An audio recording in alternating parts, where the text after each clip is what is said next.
Hello, welcome to OJ Studios. Please enjoy the whole story of The Tutor by Lacey and Olivia Julius. Chapter 1 Pre-Employment. When I applied to become a tutor, this was not what I had in mind. When I saw the job posting on the bulletin board, I thought that this was going to be easy. You know, tutor a kid, watch them improve at school, and, if I am lucky, they will invite you to their graduation party as a thank you. Simple, right?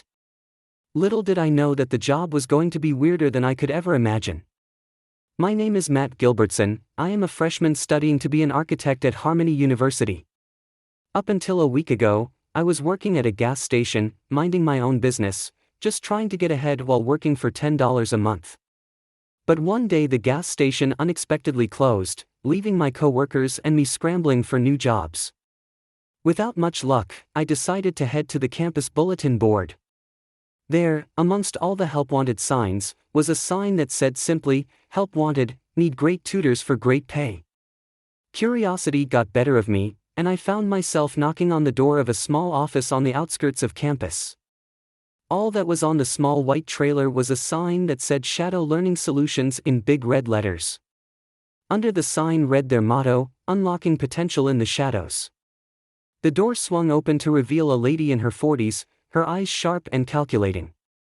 "Ah, you must be Matt," she said with a mysterious smile. "I'm Professor Eleanor Quinn. Come in, I've been expecting you." The office was plain, just plain white walls with not much in the way of decoration. The only furniture in the room was a cluttered desk covered in papers and a few mismatched chairs. Professor Quinn motioned for me to sit, her piercing gaze never leaving mine. "Mr. Gilbertson, we have a unique job opportunity here," she began, her voice low and measured. "We're not just looking for traditional math tutors. We're seeking individuals with a particular set of skills, and your background might be exactly what we need."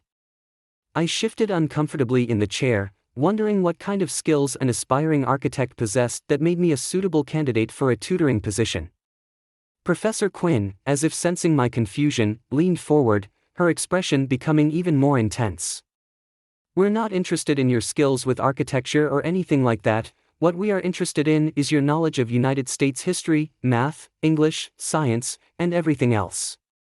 "I am good with all subjects," I said, attempting to assert my qualifications.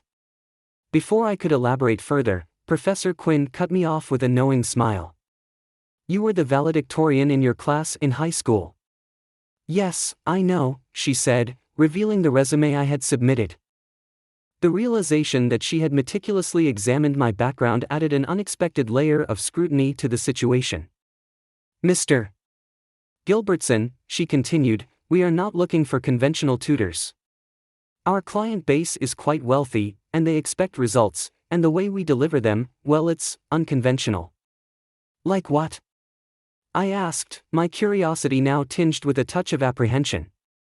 "Well, before I can tell you, we need to have you fully examined to make sure you qualify for the job." The mention of an examination added an unexpected layer of mystery to the already enigmatic situation. I nodded, willing to go along with the process to unravel the secrets behind Shadow Learning Solutions. "Follow me, Mr. Gilbertson," Professor Quinn said, leading me to a small side room. The room was small with just a computer inside of it. The hum of the machine filled the air as I took a seat, facing a sleek monitor that seemed to hold the next phase of this peculiar job application. "This is a digital assessment to further evaluate your capabilities," Professor Quinn explained, gesturing towards the computer screen. "Our methods are unconventional, as I mentioned before, and this will help us gauge your adaptability to our unique approach."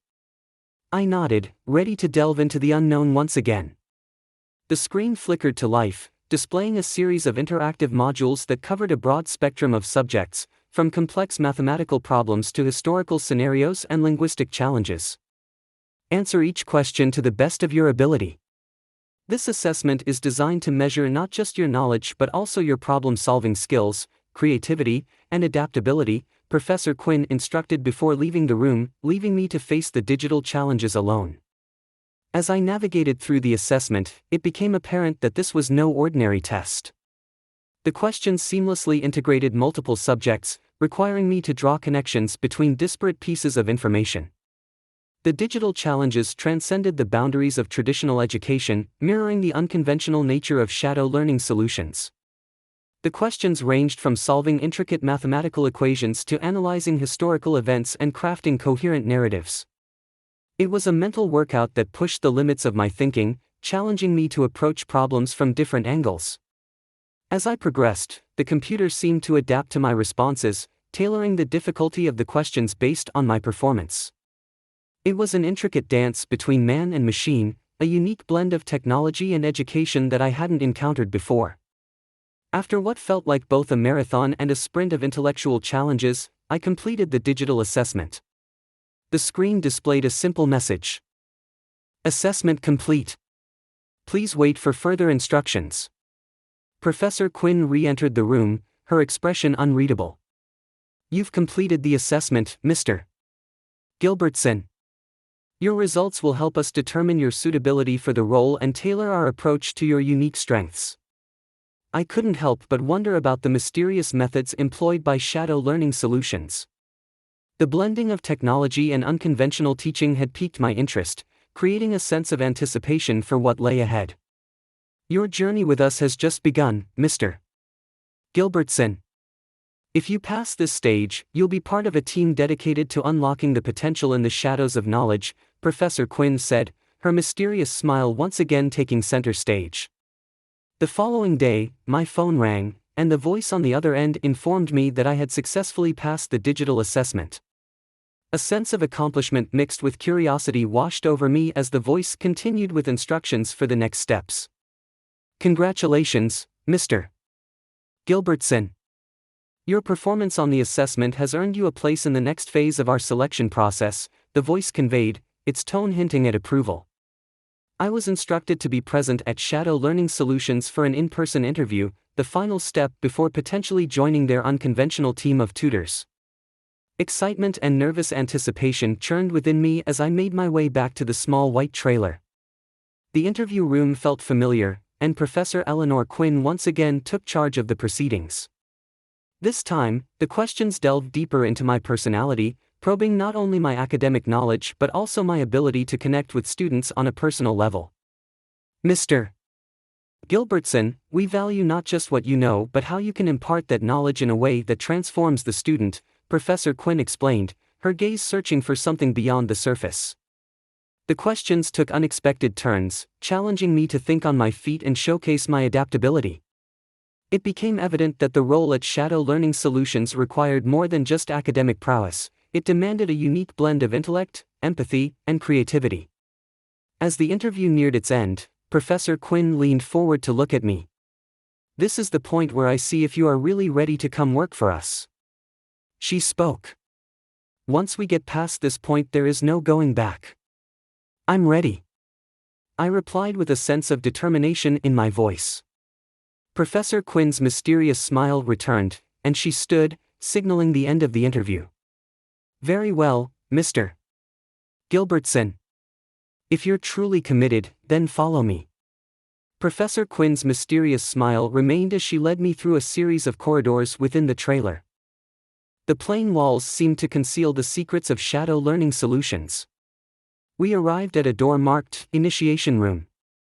The air inside felt charged with anticipation as Professor Quinn opened the door, revealing a room bathed in soft, ambient light. The room was large, and in the middle of the room sat two chairs that almost looked like the chairs at a beauty salon where old ladies would get their hair dried. It even had the large bowl-shaped hair dryers on top of it. Mr. Gilbertson, the initiation process is a crucial step for every tutor at Shadow Learning Solutions.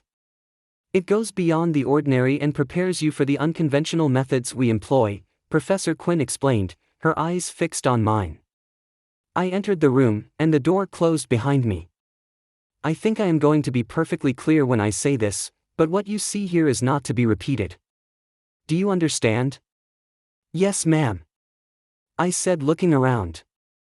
The ambient light in the room shifted, casting a warm glow over the mysterious chairs. Professor Quinn gestured for me to take a seat, and as I did, the atmosphere seemed to hum with an otherworldly energy. During this initiation, you will undergo a unique experience that transcends conventional teaching methods. Open your mind to the possibilities, Mr. Gilbertson, Professor Quinn instructed as she activated a small console beside one of the chairs. A gentle vibration filled the air. She then signaled me to sit down in it. I did as I was told, and she walked over to a door and opened it. She whispered something to someone on the other side of the door and an elementary-aged boy walked out. The boy walked over to the other chair and without saying a word, he sat down in the other chair. Both large bowl-shaped hair dryer-looking things automatically came down onto our heads. Mr. Gilbertson, this is my son, Andrew.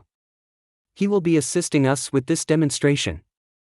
I looked over at the boy who didn't seem to react to me. Let me give you a rundown about what we do here, Professor Quinn said as she walked around the room. We guarantee our customers that we can get their child's grade point average up because we have the technology that allows us to inhabit their child's mind. What? I asked. It will be easier to explain after we complete the procedure, Professor Quinn said. Don't worry, it won't hurt. There was a bright light that filled the room and then I was unconscious. I woke up a few minutes later. Professor Quinn was standing over me as she waved a small flashlight into my eyes. Mr. Gilbertson, can you hear me? She asked.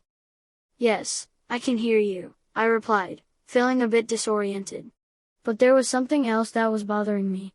I felt strange, like maybe I wasn't myself. The voice I just spoke with diffidently sounded like my voice. Good, the initiation process can be disorienting at first. Take a moment to gather yourself. What's going on? I asked. Why do I feel so weird? But Professor Quinn didn't reply to me. Instead, a voice in my head answered me. It's because you are in my body, the voice said. I was taken aback, my eyes widening in disbelief. The realization hit me like a wave. I wasn't just experiencing the initiation, I was now inside the mind of Professor Quinn's son, Andrew. Panic and confusion surged through me as I grappled with the implications of this unexpected turn of events. What do you mean I'm in your body? I thought, the words echoed in my mind. The voice responded, a strange amalgamation of my thoughts and Andrew's. During the initiation, our minds were connected. You're now sharing my body and experiencing the world through my senses, Andrew explained, his thoughts echoing in my mind. It was a surreal and disconcerting sensation, the boundaries between our individual identities blurred. I attempted to move, to test the limits of this shared experience. It was disorienting, every movement felt unfamiliar, as if I were navigating a body that wasn't my own. I then saw my body where I last was. I was motionless in the seat, still hooked up to the chair. We use this technology to go beyond tutoring the kids. Tutors temporarily inhabit the minds of the students, and we go to class for the kid. We go to their school, we do their schoolwork, homework, and take tests as if we were the student. Professor Quinn said. I struggled to comprehend the gravity of the situation. I, a freshman studying architecture, was now sharing the consciousness of a young boy, experiencing the world through his eyes and thoughts. Is this permanent? I thought, the urgency evident in my mental voice. No, it's temporary. The tutors return to their own bodies after each session, Andrew clarified, a reassurance amid the strangeness of the experience. Professor Quinn gestured for me to follow her, and I reluctantly moved, trying to adjust to the foreign sensations of Andrew's body. As we walked through the corridors of the small white trailer, she explained the intricacies of their unique tutoring process. So can you move your own body? I asked in a thought. No, you are in control.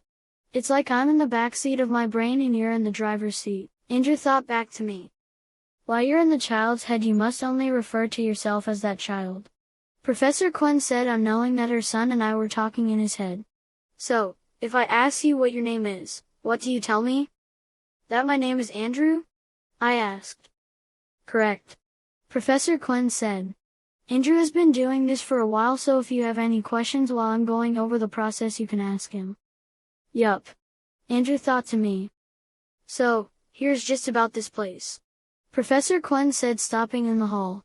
Parents pay us hundreds of thousands of dollars to have their kids excel in school. As Professor Quinn continued her explanation about the machine that just put me in the head of Andrew, I tried to grasp the magnitude of the situation. The technology developed at Harmony University was now at the forefront of a unique tutoring service that went beyond conventional methods. You mean, this whole tutoring thing is done using the device all the time? I asked, my thoughts now a jumble of confusion and curiosity. Yes, that's correct. The device allows tutors to temporarily inhabit the minds of students, facilitating a direct transfer of knowledge and skills, Professor Kwon explained. It's a revolutionary approach to education, and our clients are willing to pay a premium for guaranteed results. I mulled over the implications of this technology. It was both fascinating and unsettling, a convergence of innovation and ethical questions. The line between tutor and student blurred, and the educational landscape shifted into uncharted territory. Your role, Mr. Gilbertson, is to become a part of this unique tutoring process. You'll be assigned different students, and during each session, you'll temporarily inhabit their minds, do their schoolwork, and get a good grade for them. Professor Quinn clarified. My mind swirled with conflicting thoughts and emotions. The revelation that this tutoring service went far beyond conventional methods left me both intrigued and uneasy. The responsibility of essentially living the academic life of another person, even temporarily, weighed heavily on my conscience. So, I become the student during these sessions? I asked, seeking clarification. Exactly. You'll experience their classes, complete their assignments, and take tests on their behalf. It's a unique way to ensure academic success for our clients, Professor Quinn responded. As the realization sank in, I couldn't help but wonder about the ethical implications of this approach. Was it ethical to manipulate the educational experiences of students, even with the intention of improving their academic performance? My internal struggle intensified. Andrew, still present in the back seat of his mind, offered a thought. It's strange at first, but you get used to it. And hey, you are helping these kids succeed, right? The conflicting perspectives within my own mind mirrored the moral dilemma I faced. On one hand, the potential to positively impact the lives of struggling students was undeniable. On the other hand, the invasion of their academic autonomy raised ethical concerns that lingered like a shadow. Professor Quinn continued her explanation, detailing the careful selection process for students and the stringent monitoring to ensure tutors adhered to the program's standards. Yet, as she spoke, I couldn't shake the sense that there was more beneath the surface, more complexities and ethical gray areas that remained unexplored. Mr. Gilbertson, you have a unique opportunity to be a part of something groundbreaking. Our methods may be unconventional, but the results speak for themselves, Professor Quinn stated, her gaze fixed on me. I nodded, the weight of the decision settling on my shoulders. The allure of being part of a revolutionary tutoring service clashed with the ethical reservations I harbored. As the initiation process progressed, I found myself on the precipice of a choice that could redefine my path at Harmony University. Tell you what, Professor Quinn said, looking at her watch. Tomorrow is Saturday. How about if you remain in Andrew's body until tomorrow? That way you can get used to the idea. I'm sure Andrew won't mind. Somehow, I could feel Andrew shrug in our shared mind. Might as well. He said, we can play video games tonight, or something. He thought to me. Are you sure? I asked. Yup, go ahead. Andrew said. All right, I'll stay in Andrew's body until tomorrow. I said out loud for Professor Quinn to hear. Excellent, she said, clapping her hands. The rest of the day was a surreal experience. I followed Andrew's routine, navigating the world through his eyes and thoughts.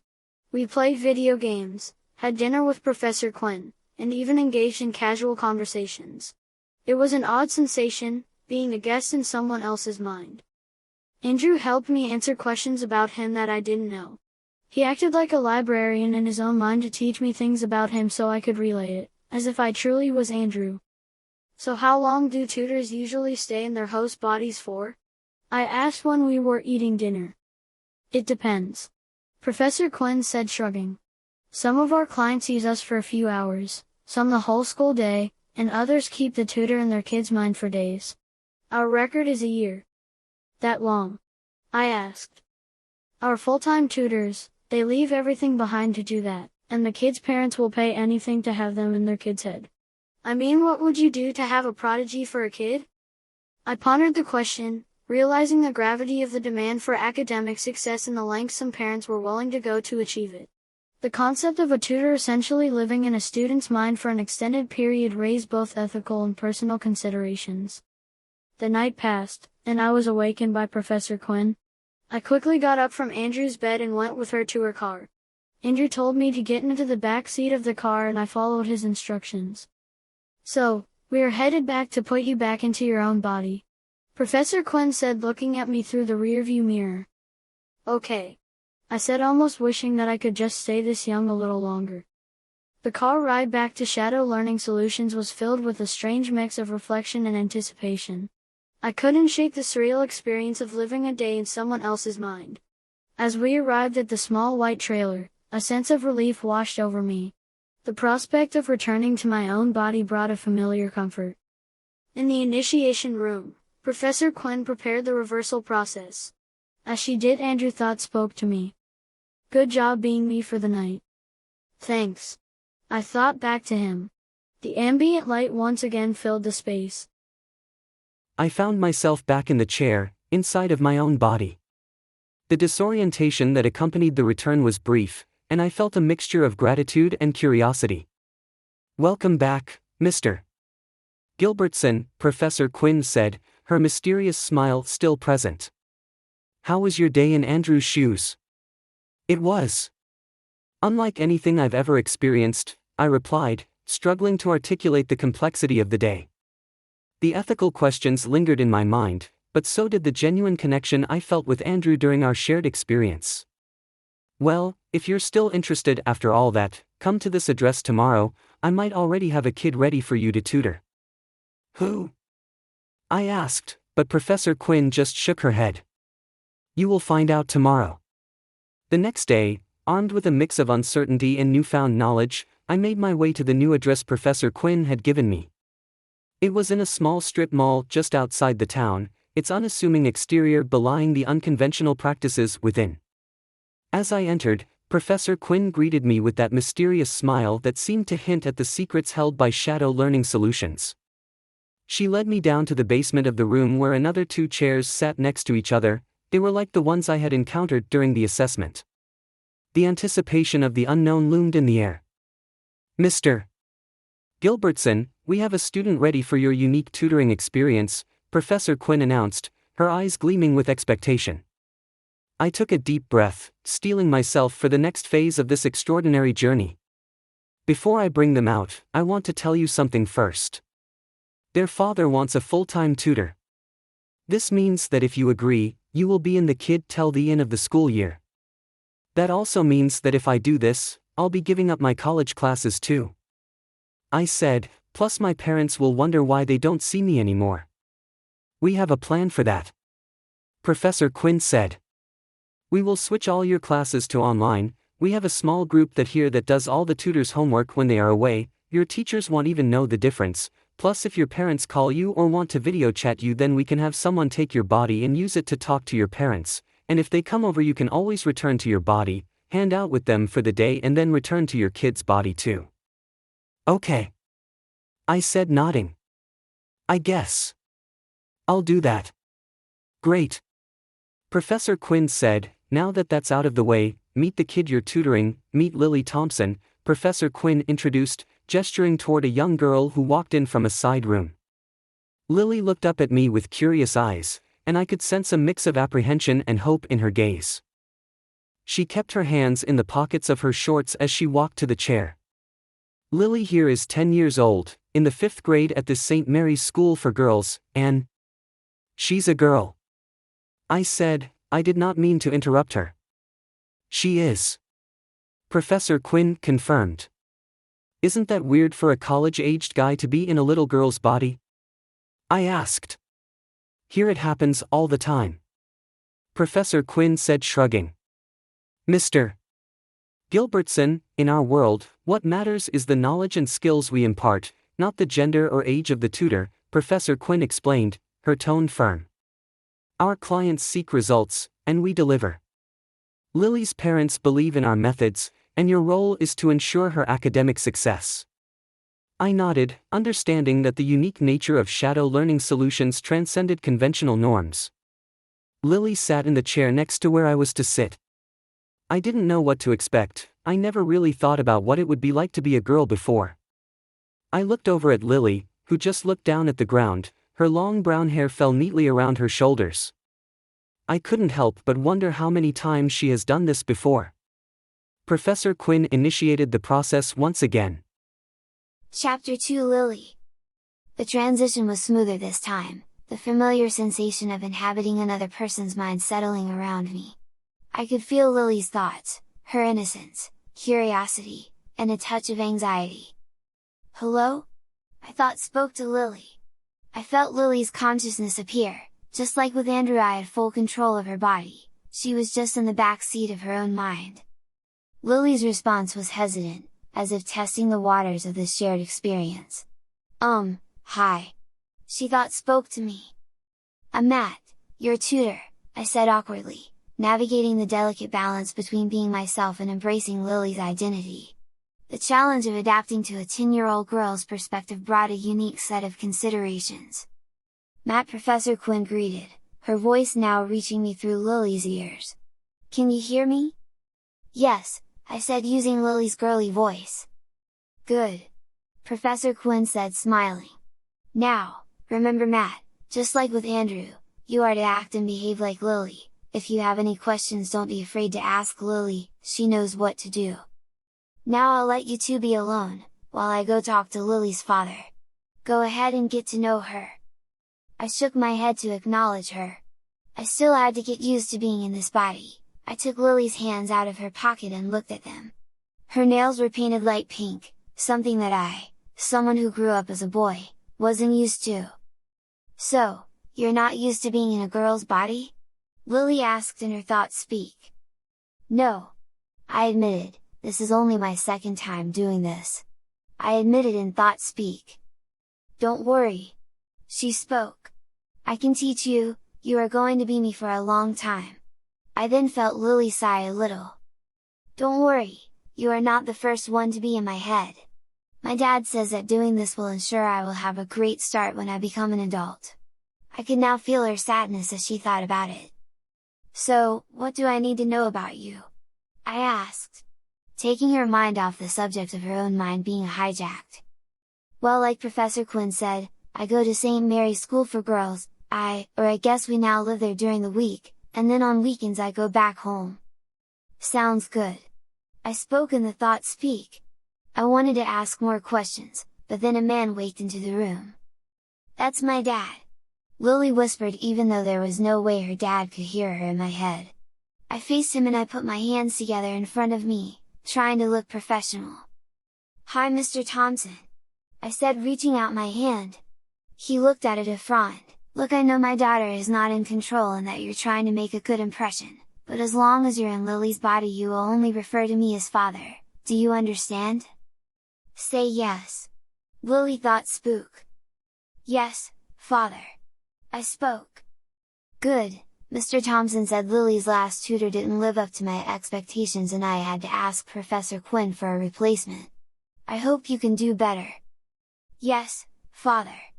I will do my best to help Lily succeed, I replied, a sense of determination in my tone. Mr. Thompson nodded, seemingly satisfied with my response. Very well.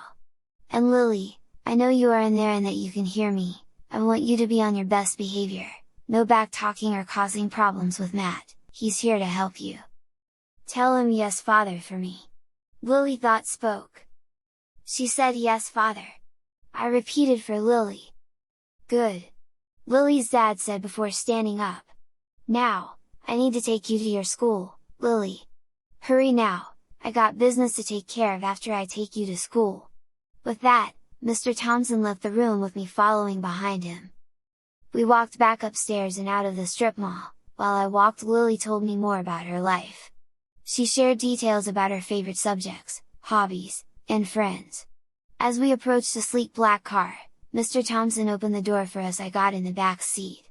Followed by Mr. Thompson. He told the driver to go, and the car drove away.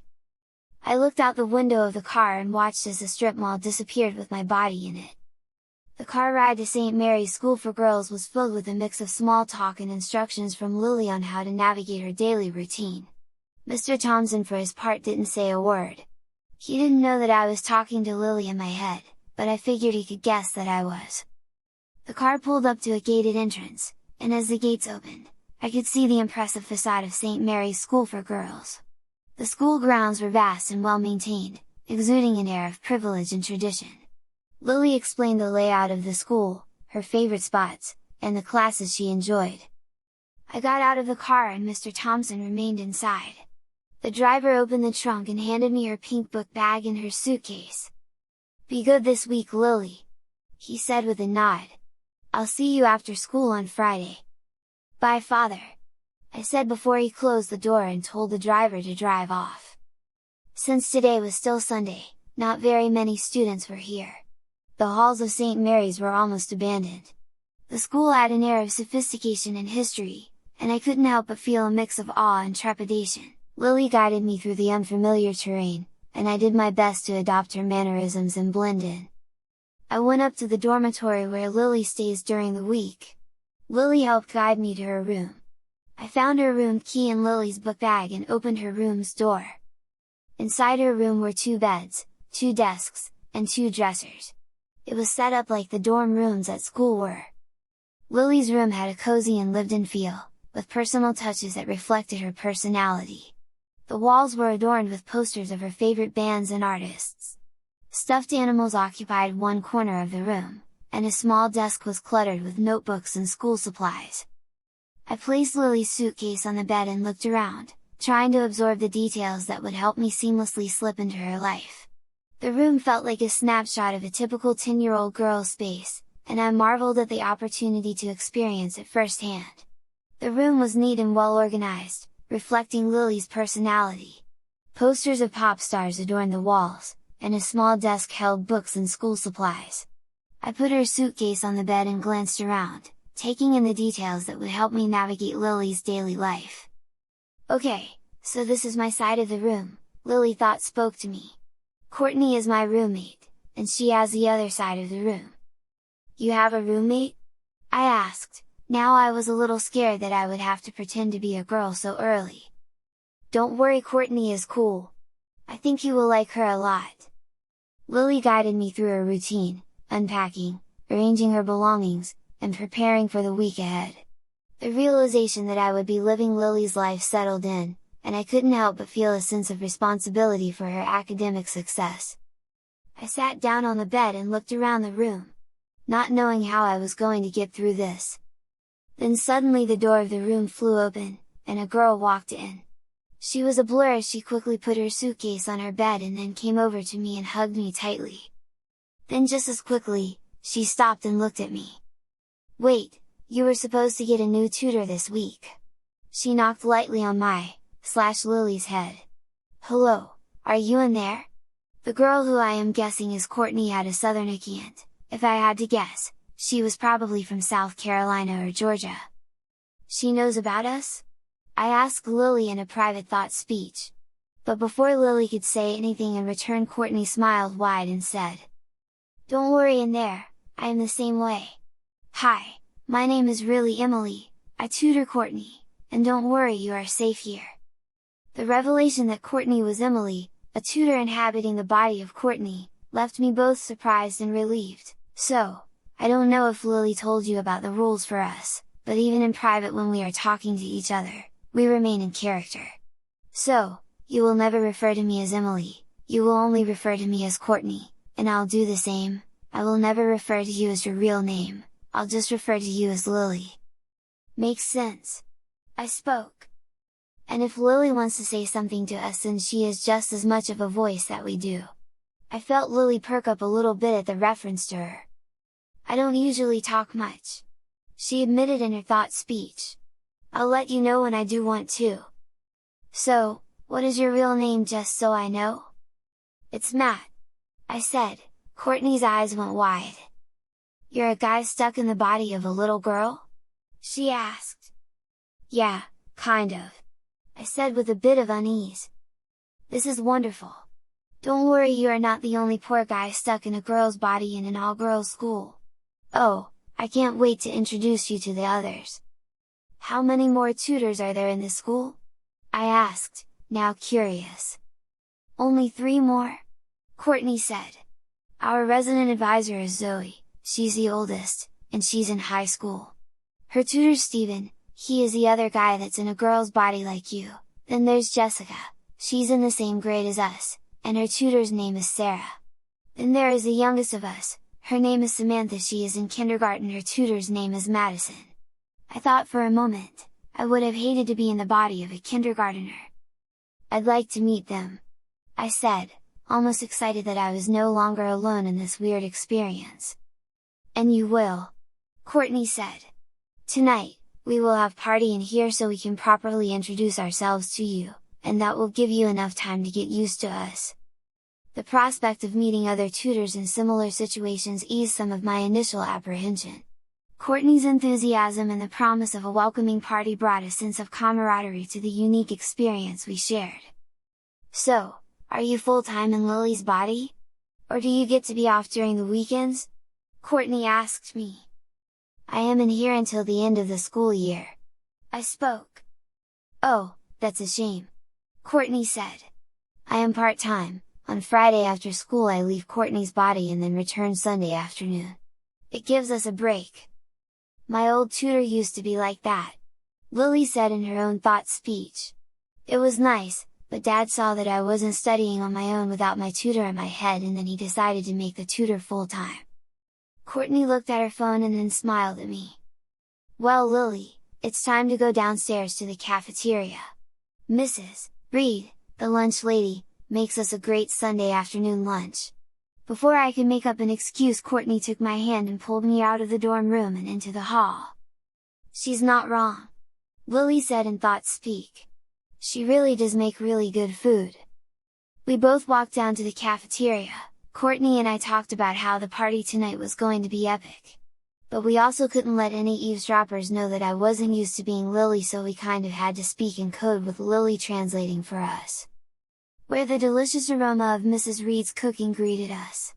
The cafeteria was a lively place, with students chatting and enjoying their meals. Courtney guided me through the lunch line, filling a tray with a variety of tasty dishes. As we sat down at a table, I marveled at the surreal experience of sharing a meal in Lily's body. The conversations around me were a mix of girlhood experiences and school topics. Lily in secret introduced me to a few of her friends. I of course had to pretend that I had known them my whole life.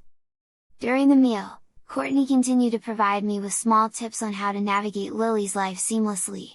She shared insights on how to use Lily to help look up information about her, but also, she told me about the teachers to watch out for, and the best places to hang out on campus.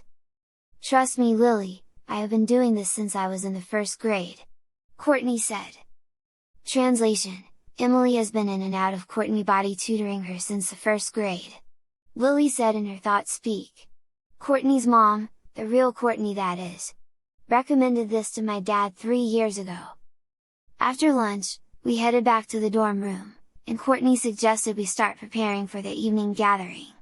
And with a lot of urging from Lily I agreed. We finished unpacking out clothes and then Courtney called Zoe so she could place our pizza order. Technically we are not allowed to eat in our dorm rooms, but Zoe being RR can sneak some up to us occasionally. As the afternoon progressed, Courtney and I worked together to transform Lily's room into a gathering space. We pushed the beds to the side, creating a makeshift dance floor, and arranged chairs in a circle for everyone to sit. Lily provided guidance in my head on the decorations, ensuring that the room reflected her personality and style. Zoe, the R.A., arrived with the pizza just in time for the party to begin. She introduced herself as Steven and was happy that I was also a guy stuck as a girl. Don't worry, Zoe said, I've been with Zoe since she was in 5th grade, you two will start to get used to each other. I nodded my head, not sure if I really wanted to be in Lily's body that long. The door opened, and in walked Jessica, who was being tutored by Sarah. Jessica held Samantha's hand. Samantha, being in kindergarten, had to have special permission to be up here. Madison, her tutor, explained that she didn't have full range of the school like we did. The introductions were filled with laughter, curiosity, and a sense of camaraderie that came from the shared experience of being tutored in unfamiliar bodies. Each person had their own unique story, challenges, and coping mechanisms. It was a diverse group yet bound together by this extraordinary circumstance. The evening unfolded with games, music, and shared stories. I found myself enjoying the company of these fellow tutors, each navigating their own version of an unusual reality. The camaraderie created a sense of support and understanding that made the experience more manageable. As the night ended, Courtney gathered everyone in a circle to express gratitude for the unique bonds formed. Despite the challenges, there was a sense of unity among the tutors. It was a reminder that they were not alone on this peculiar journey. As I lay on the bed at the end of the night, the events of the day played in my mind. The transition from being Matt to inhabiting Lily's body had been a whirlwind, but the connections forged with the other tutors provided a sense of comfort. I looked down at the pink fuzzy pajama pants and black tank top that I was wearing. It was weird that I was getting used to being Lily. As I closed my eyes, I couldn't help but wonder what adventures awaited me tomorrow, when my first full day as Lily begins. Chapter 3: The first day as Lily. The next morning, I woke up to Courtney shaking me awake. I moaned and tried to turn over, so I didn't have to get up. But Courtney just jumped up on my bed and kicked me with her foot. "Get up, Lily!" Courtney said loudly, "It's time to get up and start the day." The realization that I was in fact Lily came back to me. It wasn't a dream, I am stuck in this body. "You better get up!" Lily said in her thought speak. "Courtney is very determined. She won't stop until you wake up." "I noticed," I said in my thought speak to her as I rolled over to see Courtney. "Lily, get up little one, the showers are still vacant, if we hurry, we can snag one before all the hot water is gone." I moaned and got up from the bed. Even as a college student, I was never a morning person. Courtney grabbed some clothes out of my side of the dresser and threw them onto me. "See, determined," Lily said in the thought speech. I got out of bed and quickly remade it to Lily's specifications. I then grabbed the clothes that Courtney had thrown at me and looked at them with disgust. "What is this?" I asked, horrified. "My uniform, duh!" Lily said in her thought speak. I could hear her giggle at me. The uniform was a tan jumper dress. Under it was a white button-up shirt, and next to that was a gray striped tie. Courtney also threw me white socks and black Mary Janes. "I can't wear this," I said. It's for girls." "Yes," Courtney said, "and you are a girl, so what's the problem?" I sighed, I knew I had no comeback to this. Like it or not, I was going to be stuck wearing a girl's uniform permanently. "They really are not that bad," Lily said to reassure me in her thought speak. "Actually, they are pretty comfortable. Here, go take your shower, get dressed, and meet me back here, I'll make sure that you get the basics down before we go to class," Courtney said, handing me the uniform. I took it reluctantly and followed Courtney out the door. I followed Courtney to the restroom, but before I went in, I stopped. I wasn't used to going into a girls' restroom, and every societal rule that I ever learned told me to never use the girls' restroom. I took a deep breath and tried to remind myself that, for now, I was Lily. Following Courtney's lead, I entered the restroom, feeling a bit self-conscious. The room was filled with the sounds of running water and girls chatting, making the whole experience a bit surreal. "Oh no, it's a boy in the restroom!" Lily screamed in her thought speak. I stopped for a second, almost panicking before I heard her laugh in my head. "That was not funny," I said accidentally out loud. "What's not funny?" Courtney asked in a whisper. I didn't say anything, instead I just pointed to my head. "Make sure you say things in your head. Don't want people to think you're crazy, right?" "Right," I said with a little sigh. If they knew what I was doing, they would say I am going crazy. "Sorry, I couldn't resist," Lily said in thought speak. When you're trapped in your own head, you kind of have to make your own humor. I rolled my eyes and walked to the back of the restrooms where the showers were located. I selected one and opened the curtain to find a small bench. Next to the bench was another curtain that led to the actual shower. I closed the first curtain and placed the shower bag on the bench. I got undressed and hesitantly stepped into the shower, trying to navigate the unfamiliar setting while also being mindful of the fact that I was in a girl's body. The warm water provided some comfort, washing away the initial discomfort and confusion. As I showered, Lily thought spoke in my head. "Just relax, it's just a shower. You've got this." I chuckled inwardly at Lily's attempt to reassure me. It was strange to have this constant inner dialogue, but her presence made the experience a bit more manageable. After the shower, I dried off and got dressed in the uniform Courtney had given me. As I looked at myself in the mirror, the reflection staring back was that of Lily. It was a surreal sight, a constant reminder of the unique situation I found myself in. With Lily's guidance in my head, I styled her hair. It was a meticulous process, one that required attention to detail and a level of care I hadn't given to my own hair. The result, however, was a neatly arranged hairstyle that matched Lily's usual look. Exiting the restroom, I joined Courtney, who was waiting in the hallway. She glanced at me with a nod of approval. "Not bad, Lily. You're getting the hang of it." "I'm getting there," I said, not to mention how awkward I felt wearing this uniform. I could feel the pleats of the jumper swish around me as I walked, or the fact that it was weird to wear something with an open bottom.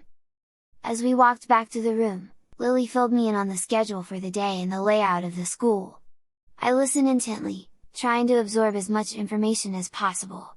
It was clear that navigating this new reality required more than just adjusting to a different body. I had to adapt to a completely different life. Luckily this was just elementary, so I only had one teacher to worry about. I grabbed Lily's book bag and swung it over my shoulders. I quickly looked in the mirror and saw Lily's reflection looking back at me. It was weird that I was looking at my reflection and seeing a girl instead of me. I felt Lily get sad at seeing herself in the mirror. I could sense Lily's emotions and my thoughts as I looked at her reflection. It was a poignant moment, realizing the impact this situation had on her. "Are you okay?" I asked in thought speak. "Not really," she replied. "Honestly, I just miss being me." I backed away from the mirror and sat down on the bed. I wasn't sure what to say to her. I never really gave it much thought to how it must feel to be the student in this situation. I mean, for Lily right now, she is someone in control of her body, moving her hands, talking with her voice, and having to pretend to be her. Meanwhile, she can't even move a muscle of her body. Lily's emotions echoed through my thoughts, and I couldn't help but empathize with the unique challenges she faced. I tried to find the right words to comfort her, aware that my presence in her body was an intrusion on her own experiences. "I'm sorry, Lily," I thought, speaking sincerely. "I know this is tough for you. If there's anything I can do to make it easier, just let me know." Lily's response was a mix of gratitude and resignation. "It's just part of the deal, I guess. Dad says it's for my future, but sometimes it's hard."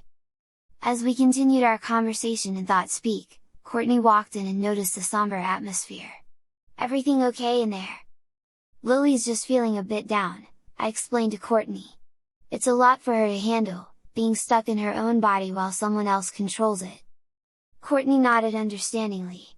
"It can be tough for the students. We tutors try to make it as bearable as possible, but I know it's not the same." Lily chimed in, "It's not your fault, Matt. I know you're just doing your job." Courtney smiled and patted my back. "Hey, we've got a busy day ahead of us. Let's focus on getting through it together. After all, you're not alone in this." With Courtney's encouraging words, we moved forward, preparing for the challenges of the day. The reality of being Lily settled in, and I found myself both anxious and determined to fulfill my role as her tutor. The day at St. Mary's School for Girls awaited, and with Lily's guidance, I was ready to face whatever came our way. We walked down to the cafeteria and the first thing I noticed was that there were a lot more girls here than yesterday. I followed Lily's instructions perfectly and got into the line to get my food. "It's a little bit different than yesterday," she explained in thought speak. "Yesterday we were able to just go in and grab our food, but today we have to scan our ID and everything." "Okay," I said in thought speak back. As I moved through the line, I observed the other students, each engrossed in their own conversations and routines. The atmosphere was lively, and the aroma of breakfast filled the air. Lily directed me to a table where her friends were already seated.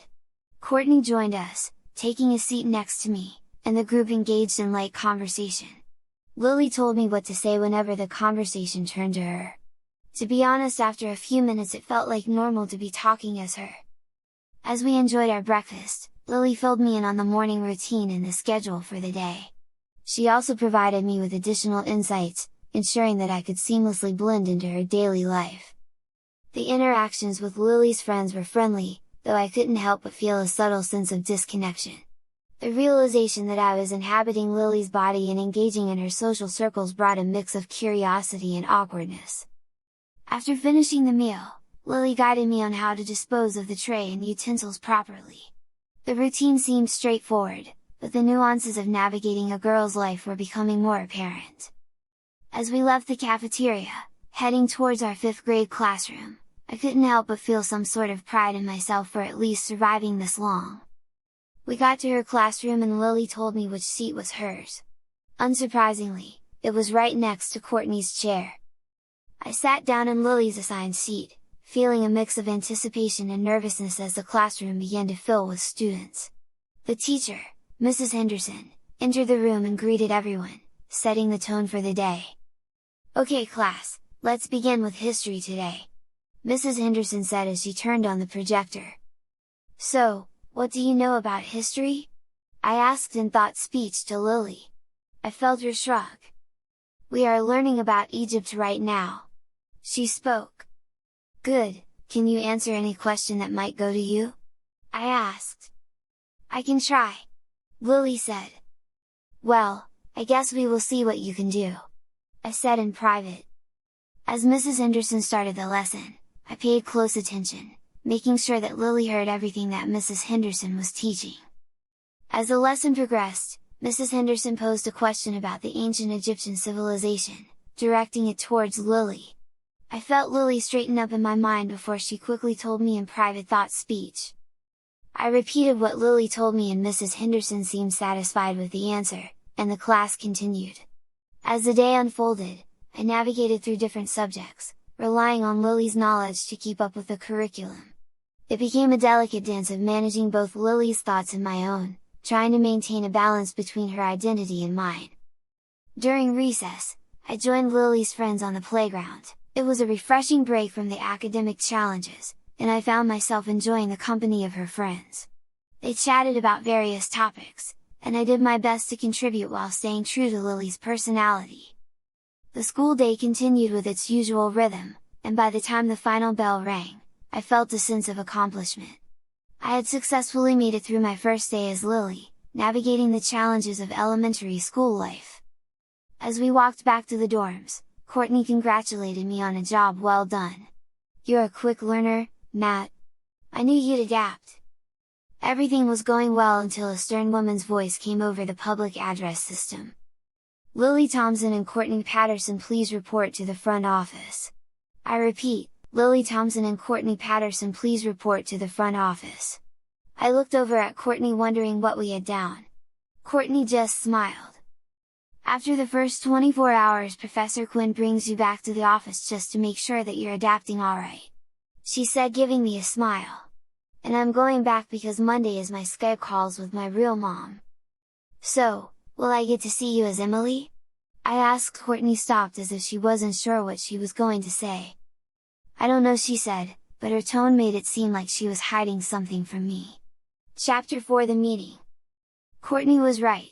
Once we got to the school's main office, we were directed to a passenger van and driven to the strip mall where Shadow Learning Solutions storefront building was located. I walked into the place and was directed by Professor Quinn to the same room where the 2 chairs sat. My lifeless body was already sitting in one of the chairs. "Sit down, Matt," Professor Quinn directed. "I'm leaving, Lily?" I asked questionably. "Only for about an hour, then you'll be back in her body," Professor Quinn said. "Don't worry, it's normal, they just want to talk to you without me present," Lily said. "Okay," I said, both in thought speak and out loud. I walked to the chair and sat down. The 2 bowl lids lowered on my head and the lights brightened around me. I awoke back in my body. I looked at my nails and saw that they were not painted pink like Lily's were. I felt weird being alone in my head. I tried to call out to Lily in thought speech, but there was no one there to answer. After a little over 24 hours with her in my head, being without her made me feel sort of empty. I looked over at Lily, who seemed to be shaking a little as she wakened from being put back in control of her body. Lily tried to get up, but her legs were too wobbly, and she fell back into her seat. I tried to help her, but she just waved me off. I'm fine. It just takes me a minute to regain my full body's functions, Lily said. That was the first time I heard Lily's voice come out of the real-life Lily. Professor Quinn stood by, observing our transition with a stern yet understanding gaze. Once Lily was steady on her feet, she addressed us both. All right, Matt, follow me. Lily, you know where the student waiting room is. Courtney should be in there shortly.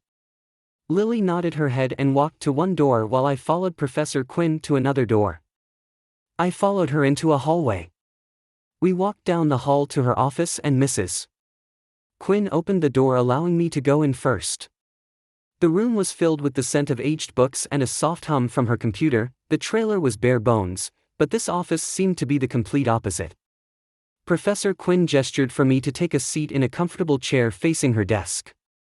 I noticed the room was adorned with curious artifacts and framed diplomas that spoke of her extensive expertise in neuroscience and virtual consciousness. A second later the door opened again, and Lily's dad walked into the room. Without a word he sat in the chair next to mine. Professor Quinn took a seat behind her desk, her expression serious yet composed. Matt, Mr.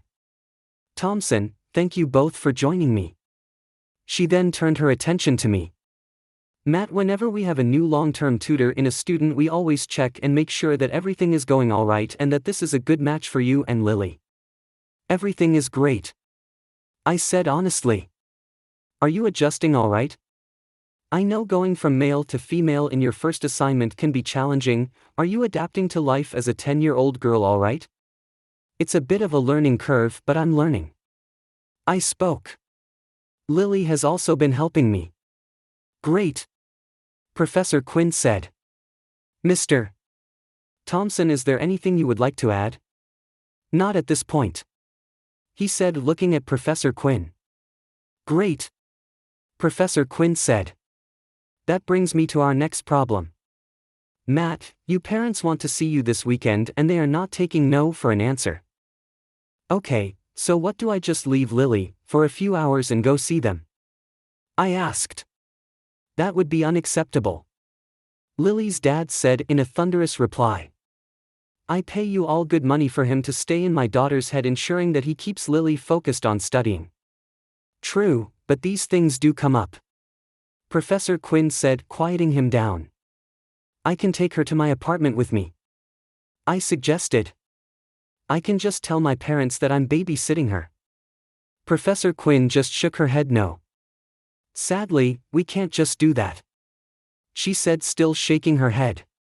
It's too much of a liability, and too many questions might be raised.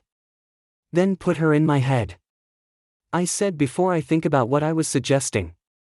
Make her in full control of me and we can go about a normal day just in reversed roles. Professor Quinn looked at Mr. Thompson. I could tell that she was thinking about it, but if my Mr. Thompson was also thinking about it, he didn't show it. Matt, it takes a student a few test rounds before we allow a tutor to go in their heads for a full day. You will be having Lily controlling your body for a whole weekend with no prior training. Well, we are both here now, I said, why don't we just try it really quick? That would be up to Lily's father, Professor Quinn said, pointing to Mr. Thompson. Can you make sure that she gets her homework done over the weekend? He asked. I can, I said, nodding. Then it's fine with me, he spoke, finally looking at me. Just don't make a habit of this. I won't, sir, I promised. Well then it's settled, Professor Quinn said. Matt, get Lily, and be ready in 15 minutes. Okay, I said, getting up from my seat. Oh, and another thing. Professor Quinn said, keeping me from leaving. You and Lily will be eating out with Andrew and I, with Lily in control of your body. I paused for a moment, but didn't say anything. Instead I just walked off, heading to the student waiting room where Lily and Courtney were. I entered the student waiting room to find Lily and Courtney engaged in conversation. It was weird knowing that they were both free from their tutors, and yet they were able to still act so normally.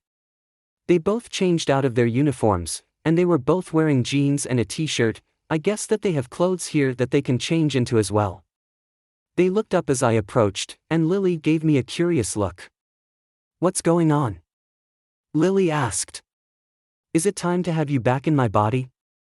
Nope. I said, change of plans. We are trying something new. Lily's eyes widened with curiosity. What do you mean, something new? I explained the situation, outlining the plan for dinner tonight with Lily in control of my body. Courtney seemed intrigued, while Lily appeared both excited and apprehensive. I on purpose didn't mention that I also wanted her to take over my body for the weekend too. So, I get to be you for the rest of the day? Lily asked, a mix of disbelief and excitement in her voice. Yep, I confirmed. Just remember to take it easy on me. It's my first time doing this, too. Lily grinned, and for a moment, it felt like we were about to embark on a unique adventure together. Courtney, sensing the shift in atmosphere, added, well, this should be interesting. I hope you two have fun with dinner. Lily hugged Courtney tightly. I wish you could come too. She said, squeezing poor Courtney tighter. Don't worry. Courtney said, hugging Lily back. You go have fun being Matt tonight, and tell me all about it. We walked back to the room with the two chairs. But before we could sit in our chairs, a lady in a motorized wheelchair entered the room. She controlled the chair with her chin, unable to move her arms or her legs. She looked startled to see us and attempted to turn around. Wait, Emily, don't be afraid. Lily said, stopping her. Emily? I asked. Is it really you? The lady turned around her wheelchair and looked at Lily and I. She sighed and moved the wheelchair to us. Yes, it's me. She admitted. I know I'm a far cry from Courtney, aren't I? Don't say that. Lily said, you're amazing. Yeah. I said, agreeing. I'm not. Emily said. This is why I like tutoring Courtney for, at least with Courtney's body I can walk and do everything I can in this wheelchair. I wanted to say more, but Professor Quinn came into the room. Emily, go ahead and get Courtney, you two are after Matt and Lily. Professor Quinn said. Emily used her chin to move her wheelchair to the student waiting area. Both Lily and I took the opposite seats that we would normally sit in. Lily looked over at me and smiled at the bowl-shaped helmets lowered into position. I looked over at Lily, who was smiling over at me. I could see the anticipation of being the one in control for once in her face. Ready, Lily? Professor Quinn asked. Lily nodded excitedly to speak. Ready, Matt? Professor Quinn asked. Ready as I'll ever be. I replied. I tried to imagine what it was going to be like being stuck in my head. What was it going to feel like? And how well was Lily going to handle my body? Ready or not, here I come. The lights went bright, and I was knocked out. Chapter 5: A Prisoner in My Own Mind. I awoke in a familiar, but also different place. I wanted to move my hands, but I couldn't. They wouldn't respond to my commands. I tried to open my eyes, but I couldn't. I felt disconnected from my body somehow, like I was a ghost within myself. Then there was a feeling of an emerging consciousness within me. Lily? I asked in a small, weak voice. I no longer had the ability to use my mouth and use my own voice. Instead, my voice came from thought speak, just like how Lily had to speak. My eyes opened without me commanding them to. My head turned to look around without me telling it to. It was a horrifying feeling to experience. Matt? Lily asked in thought speech. Are you here? I am. I said, relieved. Lily looked down at my hands and she flexed each finger. I could feel her examine my body. I was patient, it wasn't, but a few days ago I was doing this in Andrew's body. So, this is how it feels to be in control. Lily said out loud. Professor Quinn smiled a little bit at my body and nodded her head. Yup, looking at the readings you are now in full control of Matt. Cool. Lily said as she got up from the chair. Lily directed my eyes to look at her body, which was being loaded up by lab assistants. I'm glad you're enjoying it, I said in thought speak. Because this is freaking me out. Lily giggled in thought speak. Don't worry, Matt. You'll get used to it. It's a bit strange at first, but you'll figure it out. As Lily's body was being prepared by the lab assistants, Professor Quinn explained the protocols for the dining out experiment. Lily would have full control of my body, and I would be an observer in my own mind. She had to follow the same rules that I had to, she had to be referred to as me. For me, I could still communicate through thought speak, but I had no physical control. It was an unusual and somewhat disconcerting experience. All right, Matt, Professor Quinn said, even though she was really talking to Lily instead of me. I'll be monitoring both of you closely. If anything feels off, let me know immediately. I will, Lily replied. Lily walked out of the room, moving my body with ease. It was both fascinating and surreal to watch her navigate the world using my senses. She waved at the lab assistants, testing out the range of motion in my arms. It was as if I was watching a puppet show, with Lily pulling the strings. As we left the room, I tried to come to terms with the fact that I was now a passenger in my own body. Lily, on the other hand, seemed excited and energetic, reveling in the newfound freedom. We walked through the door to a viewing area that Lily knows about. Lily's joy radiated through my thoughts. Matt, this is so cool! Lily exclaimed in thought speech. I can't believe I get to experience the world like this. Thanks for letting me take the wheel. No problem, I replied. Just don't crash. Lily turned to the viewing window that let us see in the room that we were just in. One of the assistants was bringing in a modified chair that would allow Emily to get her wheelchair under the bowl helmet. Both Emily and Ashley walked into the room together. Both were quiet so we couldn't hear what they were saying. Emily got her wheelchair into position, and Courtney sat down in her seat. Just like with us, the two bowl-shaped helmets lowered around them.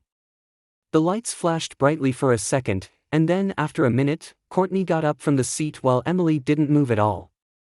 This meant Emily was now in full control of Courtney's body, and Courtney was now just a passenger in her own mind. How do you cope with being in your own head like this? I asked Lily in thought speak. Lily didn't say anything at first, she just looked at Courtney in the other room. It sucks, she eventually said in her thought speak. I didn't want this to happen to me, I mean, who would, right? But Dad was persistent. At first it was an hour a week, just to make sure I was doing my homework, then when my grades started to fall so it was changed to Monday through Friday like how Courtney has hers. Then when Dad saw that I wasn't doing my homework during the weekends, he decided on full time. He told me that he wants to see me succeed early in my life so that I have great opportunities in the future. He didn't even ask me. Just one Sunday I sat down in the chair expecting my tutor in my head for the week, and then they stayed in me for the final 3 months of my 4th grade school year. That really sucks, I said. I couldn't imagine how that would feel for her. It did, she replied. But I have gotten used to it. Being a ghost in your own mind isn't so bad.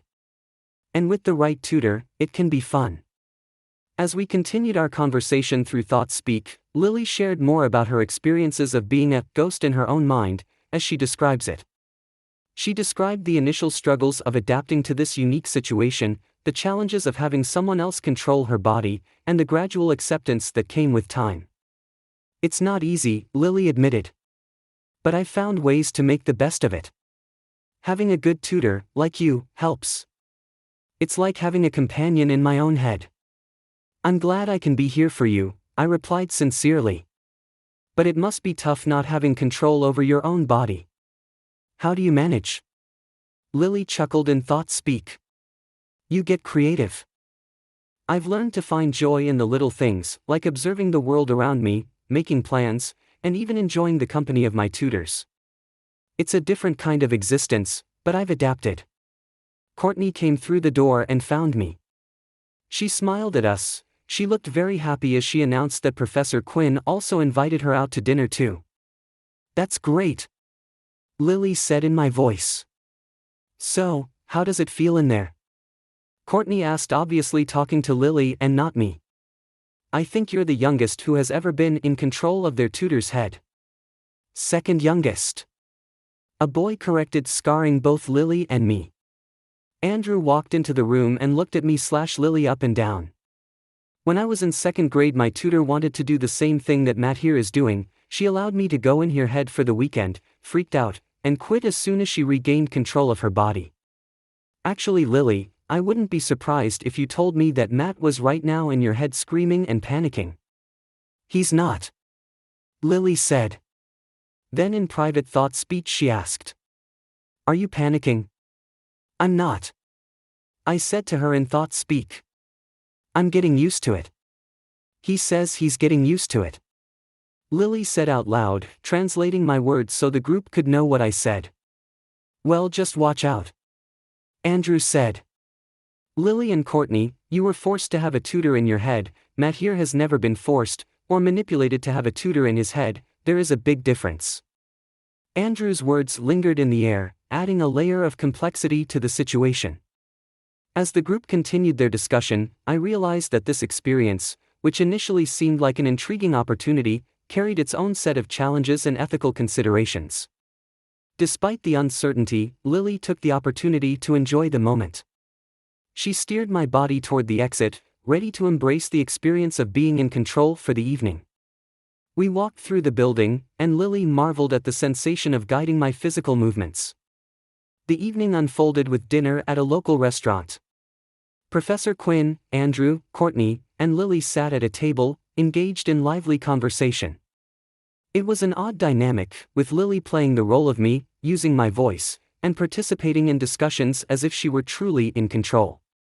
During the dinner, I observed Lily's interactions with others, both fascinated and somewhat unnerved by the fact that someone else was dictating my every action. It brought a new perspective on the concept of agency and identity. As the night progressed, we returned to shadow learning solutions. Lily followed Professor Quinn to the room with the 2 chairs. Courtney was right next to us talking as we walked. She and Lily were excitedly talking about school. We reached the room where 2 chairs were. We watched as Lily's lifeless body was wheeled out of storage and placed in a chair. I looked at her body knowing that soon I was going to be stuck in that body again, and Lily was going to be a passenger yet again. Lily sat down in the chair, the bowl helmets came down onto us and I could feel Lily slowly breathing to keep calm. Thank you, she whispered in thought speak. You're welcome, I said right before the flash. I woke up and flexed my fingers, each one of them worked perfectly. Lily wasn't in my head anymore. I opened my eyes and looked around. Lily was already up from her chair, she was back in her body. I started to get up to trade her seats, but then I instantly fell. Careful, Lily warned as she rushed over to me.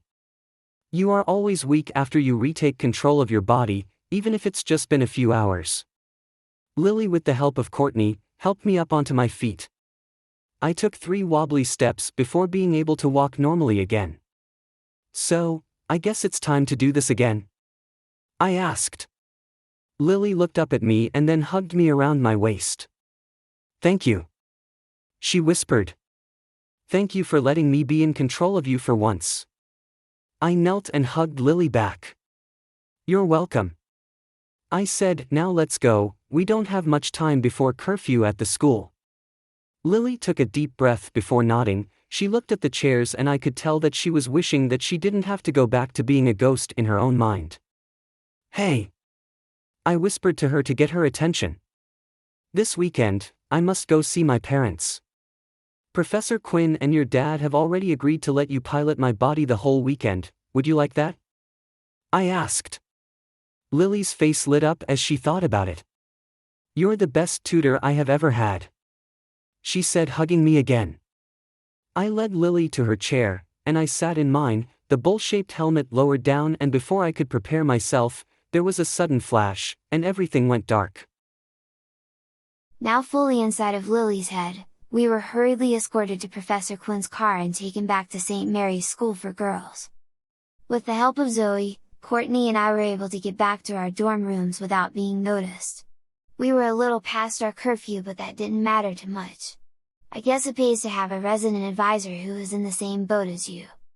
Once I got into our dorm room, I hurriedly got dressed in one of Lily's nightgowns and I hurried up to my bed. The whole way back to the school, Courtney seemed to be distant to me. I wondered if it was because I now knew Emily's secret, that she was stuck in a wheelchair whenever she wasn't in Courtney's body. I laid in the bed looking up at the dark ceiling tiles when I heard Courtney call Lily's name. "Yeah!" I whispered. I looked over at Courtney's dark form and watched her rise from her bed. She then reaches over to her bedside lamp and clicked it on, illuminating the whole room. "Look!" she said with a sigh. "Courtney won't leave me alone until I talk to you, so I want to break the rules a little and talk to you, Matt." "Okay," I said, shrugging. "What's up, Emily?" Emily sighed, and for a moment I wondered if she was going to say anything. Obviously, she was talking to Courtney in her mind, probably to get a quick pep talk. "Look," she began. "I'm sorry for the awkwardness when you saw the real me for the first time," she said quickly. "There was no awkwardness," I said reassuringly. "I didn't mean to hide that from you," Emily continued. It's not easy being in the wheelchair. I like the break that I get from it." "I understand," I said. "It must be tough." "Yeah, it is. And it's not just the wheelchair, it's everything. Being dependent on others for the simplest things, feeling trapped.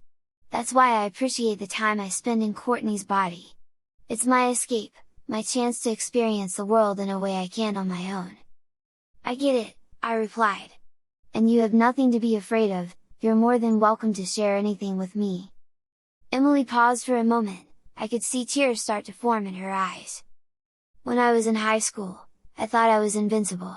I was one of the most popular girls in the school, dating the quarterback from our high school team, and I was a flyer for our cheer squad. I thought I was on top of the world." "And then what?" I asked. "I was at cheer practice, and we were practicing a stunt where I would be thrown up in the air. I guess I twisted wrong, and I ended up not where I was supposed to be. I don't remember the impact, I just remember waking up in the hospital a few weeks later and being told that I was permanently paralyzed from the shoulders down." Emily took a deep breath, her eyes distant as she recounted the painful memory. I felt a pang of empathy for her, realizing the weight of the burden she carried. "I'm so sorry, Emily," I whispered, not knowing exactly what to say but wanting to offer some form of comfort. She nodded, wiping away a tear. "It changed everything. My friends, my social life, my dreams, all gone in an instant. But you know what the worst part was? The looks on people's faces when they saw me in that wheelchair. Pity, sympathy, fear. It was suffocating." I listened intently, realizing the strength it took for her to share such a personal story. I sat quietly, my gaze fixed on Emily, the distance between us fading away. "It took me a long time to accept myself," Emily continued. "But when I found out about the ability to tutor other people inside of their heads, it was like a lifeline. I could experience life again, even if it was through someone else's eyes. And, for a while, I forgot about the wheelchair, about being confined." I nodded, understanding the complex emotions she must have been grappling with. But Emily hesitated. "I didn't want you to see that part of me. I wanted to be normal, even if it was just for a little while." "There's nothing abnormal about you," I said sincerely. "You're still the same incredible person, wheelchair or not. And I appreciate you trusting me enough to share this with me." Emily managed a small smile, the weight on her shoulders seeming to lighten. "Thanks, Matt. I just wanted you to know the truth, even if it's not easy to talk about." "Thank you for trusting me with your story, Emily," I replied. "You're not alone in this, and I'm here to support you however I can." With that, Emily seemed to find some comfort, and the atmosphere in the room lightened. I walked over to Emily and sat down on her bed. I wrapped my hands around her and gave her a hug. She turned and returned the hug to me. I could feel Lily inside of my head start to cry a little. Her emotions were all over the place. Emily pulled away from me. She looked over at the clock on the other side of the room. It said that it was almost midnight. "I think it's time to go to sleep, Lily," Emily said, now back in her Courtney role. I nodded and headed to my bed. Courtney waited for me to get into my bed and then turned off her bedside lamp. The room went dark, and I could see her form lower into her bed. "Good night, Courtney," I whispered. "Good night, Lily," Courtney said back. Sweet dreams. Chapter 6 Tuesday morning. I woke up before the alarm had gone off. I looked over to Courtney and saw that she still wasn't awake yet. The alarm clock said that it was 15 minutes until 6 am. It was too late for me to fall asleep again. I briefly thought about waking up Courtney in revenge for yesterday, but I decided not to. I got into Lily's closet and grabbed one of her school uniforms along with a pair of underwear and left the dorm room and headed for the bathrooms. As I walked through the quiet halls, I couldn't shake off the lingering emotions from the previous night. The weight of Emily's story and the realization of the challenges faced by those who use the tutoring system as an escape were still fresh in my mind. In the bathroom, I took a quick shower, enjoying the hot water. Once I was cleaned and ready, I quickly changed into Lily's uniform. It was odd, I was starting to get used to wearing these girly clothes. I even did a little spin turn in the bathroom, letting the pleats of the jumper rise around my legs, like I have seen other girls do. "Ah! Look who's getting used to being a girl!" Lily said in thought-speak. "Shush!" I replied. "I need to get used to being a girl if I am going to be acting as you for a while, right?" Before I left the shower, I heard two girls come into the bathroom. They made their way into the shower area, and I stayed still in my shower stall waiting for them to get into theirs so I could leave. "I know those voices," Lily said in thought-speak. I peeked through the curtain just enough for me to see out, but they couldn't see me. "Friends of yours?" I asked in thought-speak. "Nope," Lily was whispering, and I had to remind her that there was no way anyone could hear her. "So, they are Mindy and Bailey, they are the quote-unquote mean girls of St. Mary's," Lily said, now in normal thought-speak. The two girls rounded the corner and stopped in front of the shower stalls. They were both wearing fuzzy pink pajama pants with pink t-shirts. "Can you believe that Mom wants me to go get tutoring?" Mindy asked, as she looked at herself in a mirror. "I mean, yeah, my grades aren't that great, but I am planning to become a model, I don't need grades for that." "You're so totally right," Bailey said before laughing. "So where does your mom want you to go?" "Some place called Shadow Learning Solutions. Mom told me that I start Sunday. My goodness, she's controlling, she's even trying to take my weekends from me," Mindy said. My eyes went wide, and I could feel Lily's eyes go wide too. "Mindy is going to become like me," Lily said in thought-speak. I could feel Lily's emotion change from happiness to sadness as she thought more about it. The two girls went into a shower stall, leaving me and Lily free to head back to the dorm room. I returned to the dorm room, where Courtney was now stirring awake. She looked at me, half asleep, and mumbled, "Morning, Lily. You're up early?" I gave a half smile, not sure if I should tell Courtney what we had overheard. "Yeah, early start for tutoring duties," I replied, maintaining the cover story. Courtney yawned, still groggy, and mumbled something about needing more sleep. I grabbed my backpack, concealing the thoughts of what Lily and I had just discovered in the bathroom. "Well, the early bird gets the worm," I said, attempting to divert attention. "Whatever," Courtney said, gapping her uniform and heading to the showers with it. As we prepared for the day, Lily's mind was still processing the unexpected revelation about Mindy's potential involvement with Shadow Learning Solutions. The emotional roller coaster continued, and I struggled to compartmentalize my own thoughts from Lily's. "I can show you what it's like," Lily said in her thought-speak. "What do you mean?" I asked in thought-speak. "You're wondering about Mindy like I am, I can feel it within you," she replied. I could feel her hesitate for a moment, and then she said, "I can show you my memory of the first time." "How can you?" I asked. I can share my memories with you. Lily said, just beware, it will seem real. How real? I asked, but Lily didn't say anything, instead my vision went dim. I peered through the car window, raindrops tracing erratic patterns on the glass as we traversed the main road of our neighboring town. Beside me, Dad sat quietly as our driver, Albert navigated through the bustling streets and eventually entering the less affluent section of town. Daddy? I questioned, my gaze fixed on the dilapidated buildings passing by. It's okay, Lily, Dad reassured. We're almost there. His tone hinted at an unease mirrored in his expression, yet he made it clear that questioning was not permitted. Concerned about my failing grades, Dad had consulted with the school dean, who recommended a tutor to salvage my academic standing. The next day, he announced he had found a tutor, emphasizing that even my best friend, and roommate, Courtney, sought help at the same place. Our destination was an antiquated shopping center, dominated by a store named Shadow Learning Solutions. Albert halted in front of it, opening the car door for us. Dad, holding an umbrella aloft, shielded me from the rain as we approached the seemingly abandoned establishment. The door yielded easily to Dad's pull, revealing a dimly lit lobby. Instructing me to wait in a chair, Dad rang a doorbell-like buzzer for attention. Clad in the black dress my father insisted I wear, I felt overdressed for the desolate atmosphere, but he told me it necessary for my first tutoring session. I don't know what was so wrong with having school's uniform on instead, at least it would better.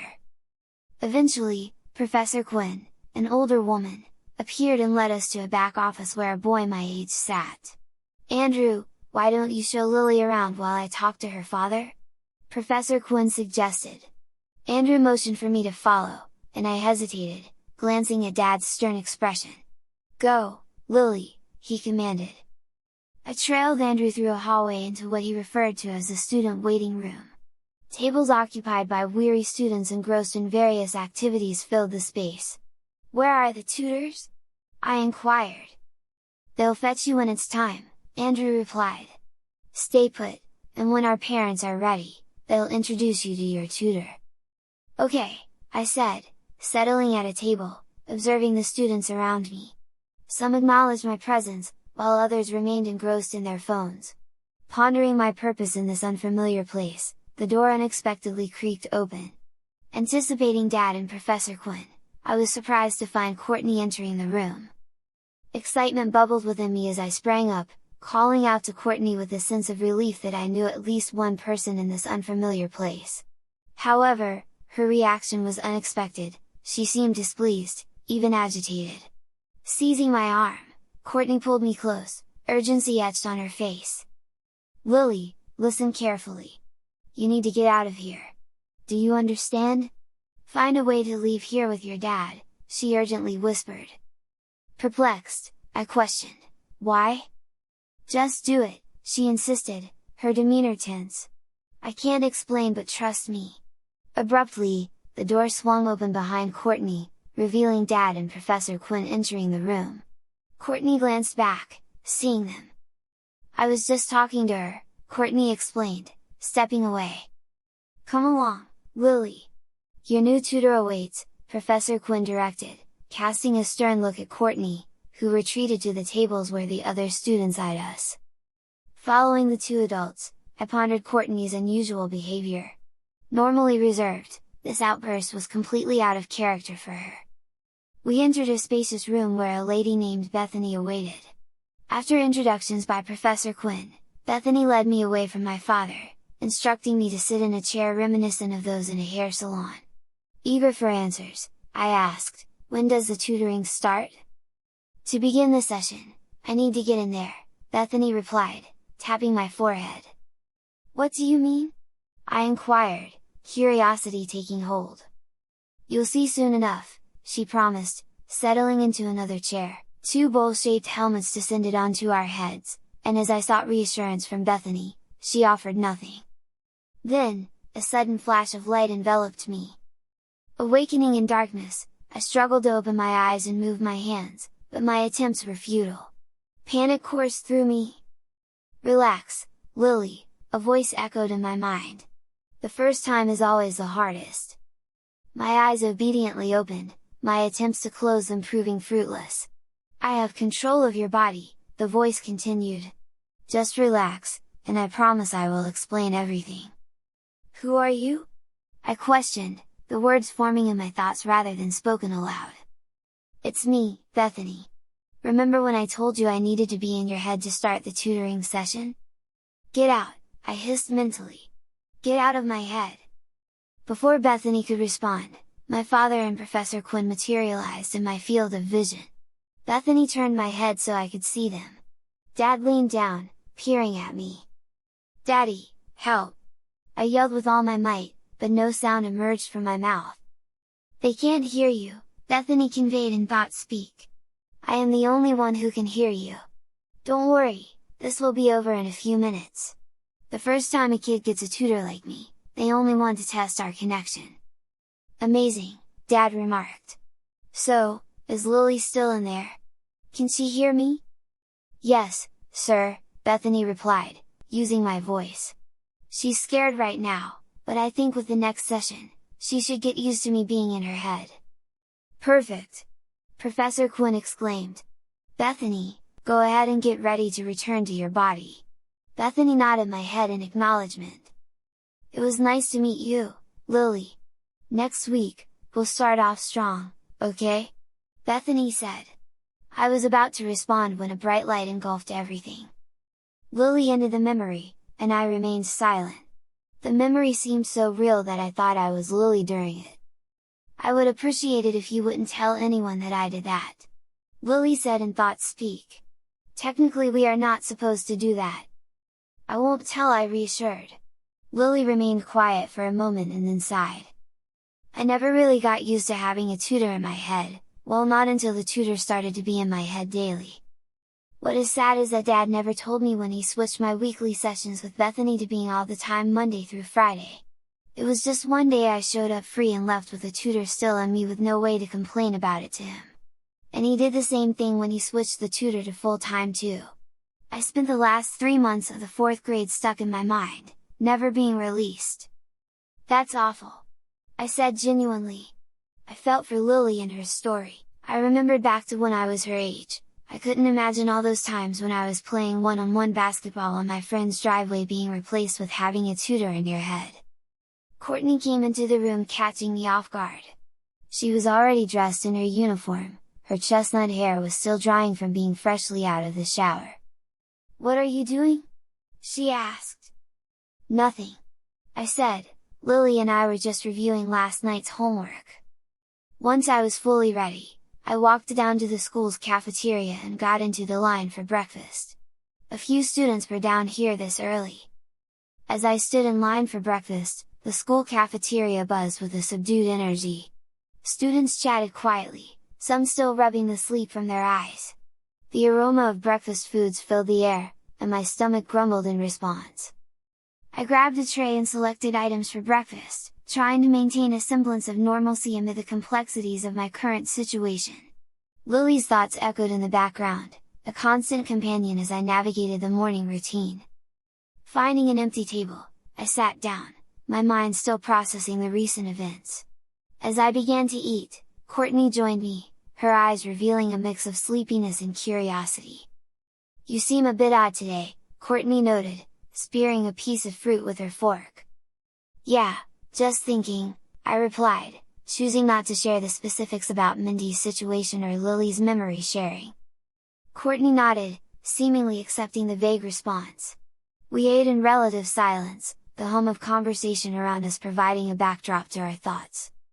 Zoe unexpectedly stopped at our table and sat down, the much older girl stood out next to the 5th grade girls around us. "Hey!" Zoe said in almost a whisper, "You know who called me? After school, she wants everyone at the center."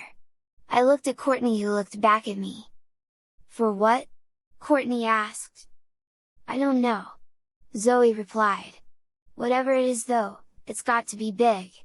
Chapter 7 The Worst Case.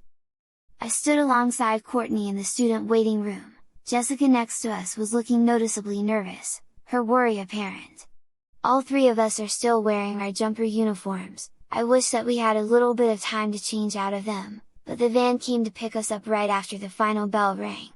Zoe, still in her plaid grey skirt and white blouse, stood next to us as she held Samantha. In her arms Samantha still wore her blue kindergarten dress uniform. All of us girls from St. Mary's School for Girls occupied a cluster, observing as students from various schools started filing into the small room. Boys from St. John's School for Boys stayed on the other side of the room. They were all wearing khaki pants, light blue polo shirts. To be honest, I was a bit jealous seeing them. The older boys were looking at Zoe and I wondered what they would say if they knew Zoe's tutor was Stephen. There were also mixed groups from the public schools, and even some from Harmony University, all mingled in the shared space. The room buzzed with a blend of excitement and anticipation as we awaited whatever waited for us. "Have you ever seen everyone here before?" I asked Lily in private thought speak. "No, this can't be good," Lily replied in thought speak. I saw Andrew scurry past us, and I was able to catch him before he could disappear into the crowd. "What's going on?" I asked. Andrew looked at me, and then kind of broke down. He didn't seem like himself, to be honest. "I don't know," he said, then his eyes got wide. "All I know is that I am stuck in this kid's body. I was just supposed to be here for the final evaluation and now I'm stuck in this kid's body, and he is trying to reassure me that everything is going to be alright, but I just know I made a huge mistake. I don't want to be stuck as a boy." "Wait? Stuck?" Courtney asked, now watching a fidgeting Andrew. "Yeah, something happened to the device that put me in here, and now I'm stuck in here." Courtney looked at me, worry was in her eyes.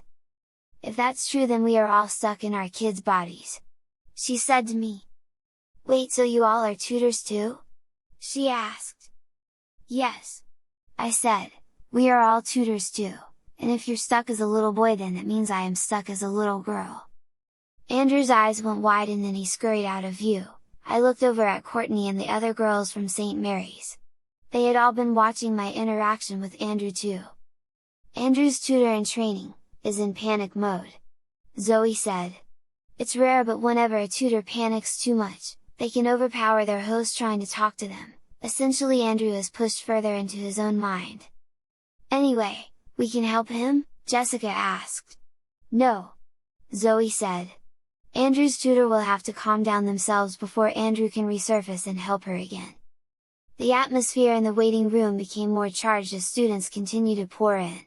I glanced at the other girls from St. Mary's, their expressions mirrored the mix of confusion and concern that I felt. The realization that we were all stuck in the bodies of the children we were tutoring created a shared sense of vulnerability among us. Lily's voice echoed in my mind, breaking the uneasy silence. "We need to figure out what happened and if there's a way to reverse it. If Andrew's stuck, it's possible the rest of us are too." "I agree," I said in thought speak. Before I could relay the message to the other girls, a loud yell echoed around the room. We all looked over to the center of the room where Professor Quinn stood holding her hand in the air. "Quiet in here," she said. "I will have quiet in here." The room fell silent as Professor Quinn's authoritative voice resonated through the waiting area. She stepped forward, her stern gaze scanning the students before her. The weight of her presence demanded attention, and gradually, the buzzing chatter diminished. "Listen up!"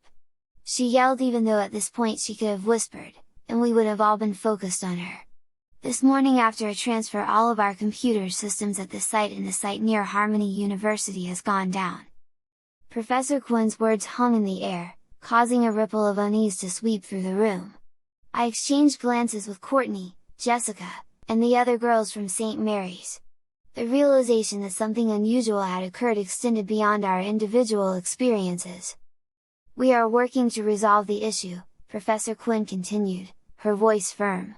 "However, until then, we have a situation on our hands. The tutors that are currently in their kids' heads are temporarily unable to access their original bodies. We are still assessing the cause of this anomaly." A hushed murmur spread among the students, a collective uncertainty lingering in the air.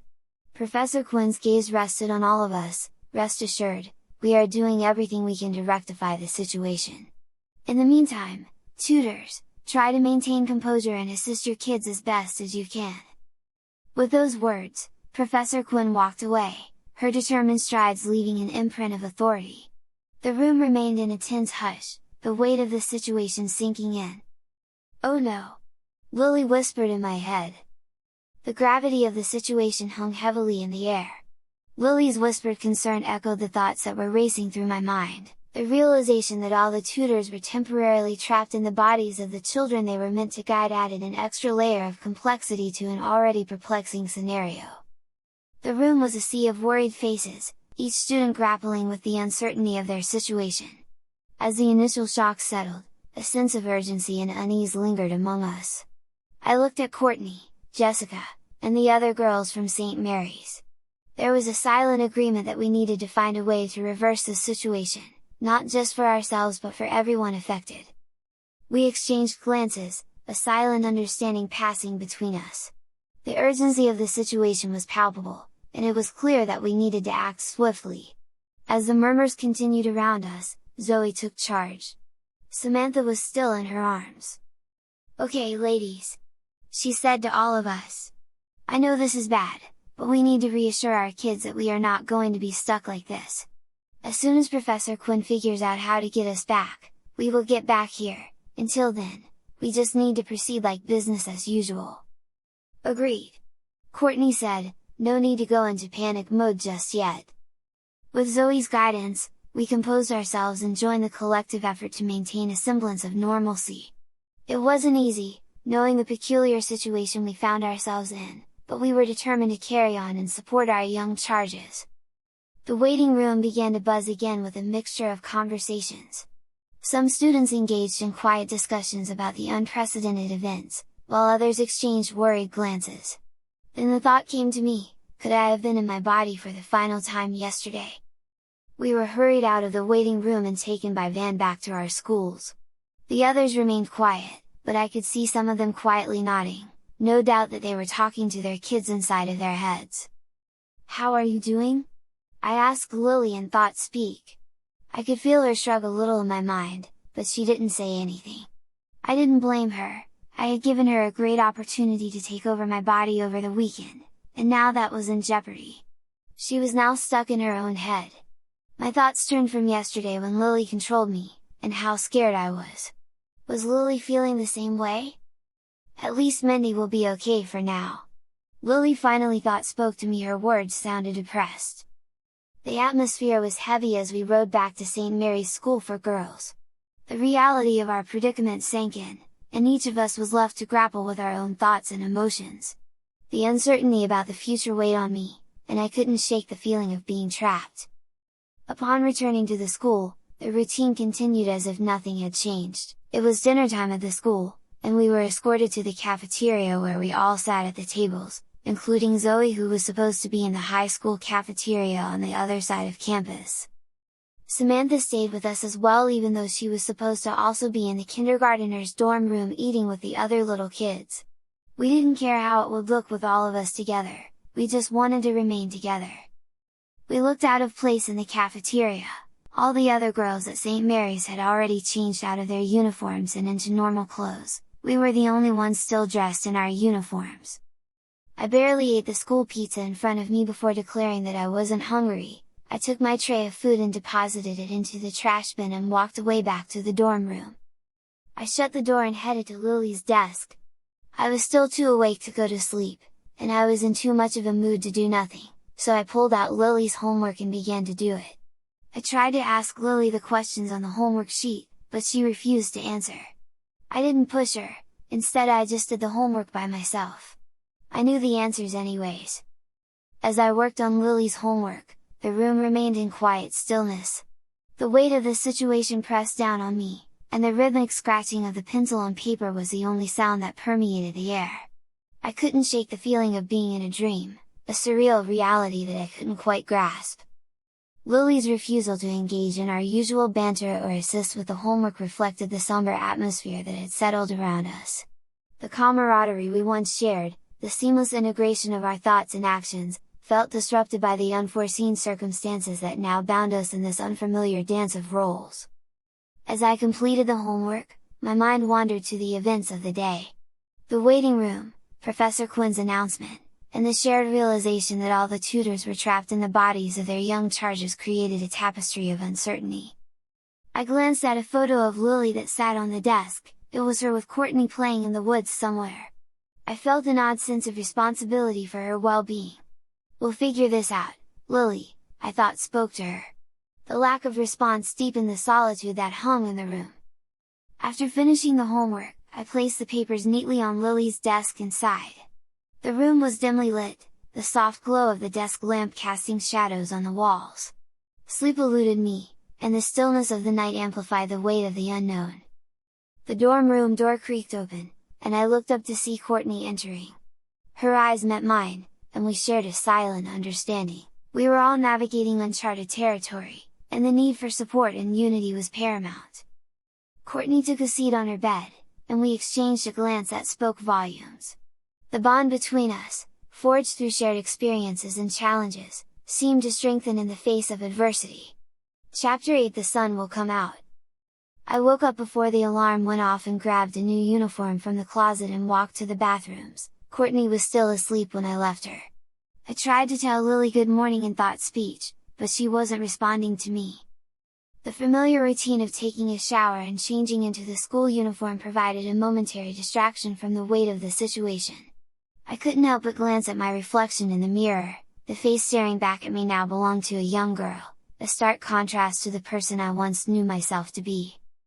"Lily," I said calmly in thought speech, "we need to talk." The silence in my mind persisted as I called out to Lily. The absence of her usual response left a void that echoed the gravity of our situation. I finished getting ready for the day, the routine now accompanied by a sense of detachment. "Lily, it's okay to be upset," I said in thought speak. "To be honest, I am too. But I need your help, I can't do this alone." The quiet plea hung in the air, and for a moment, it seemed like even the room itself held its breath.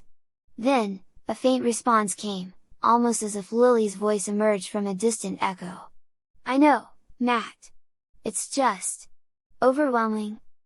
The vulnerability in Lily's mental voice resonated, and I empathized with her feelings of uncertainty.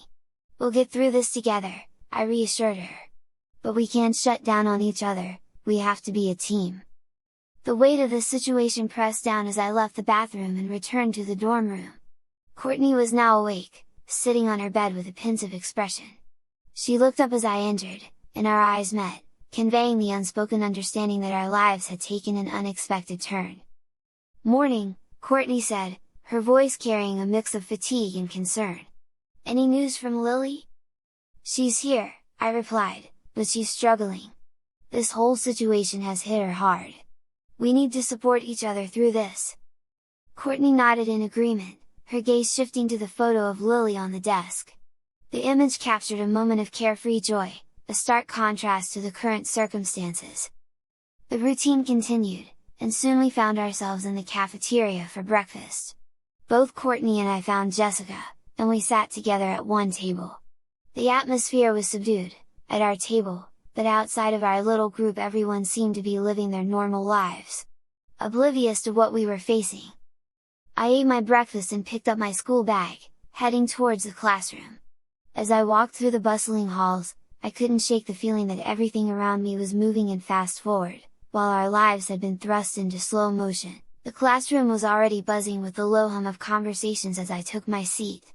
Courtney sat next to me, and together we waited for the day to unfold. The teacher entered, signaling the start of the first class, but my mind was elsewhere. I glanced at Courtney, who shared my distraction. The weight of Lily's struggle lingered between us, coloring the air with an unspoken tension.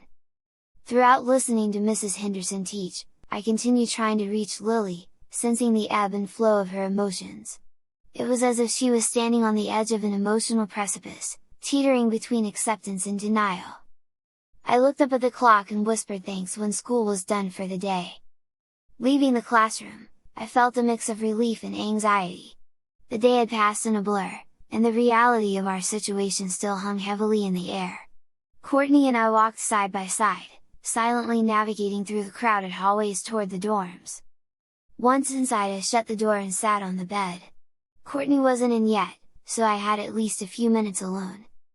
Are you feeling better? I asked Lily in thought speak. Lily took a moment before she responded to me. Matt, if we are stuck like this, permanently, do I get a choice in what happens in my life? Lily asked. The question honestly took me off guard. I took a deep breath before responding, my thoughts directed towards Lily in the recesses of our shared consciousness. Of course, Lily! This affects all of us, and your voice matters. We'll make decisions together. We're a team, remember? Lily's mental voice carried a mixture of fear and a glimmer of hope.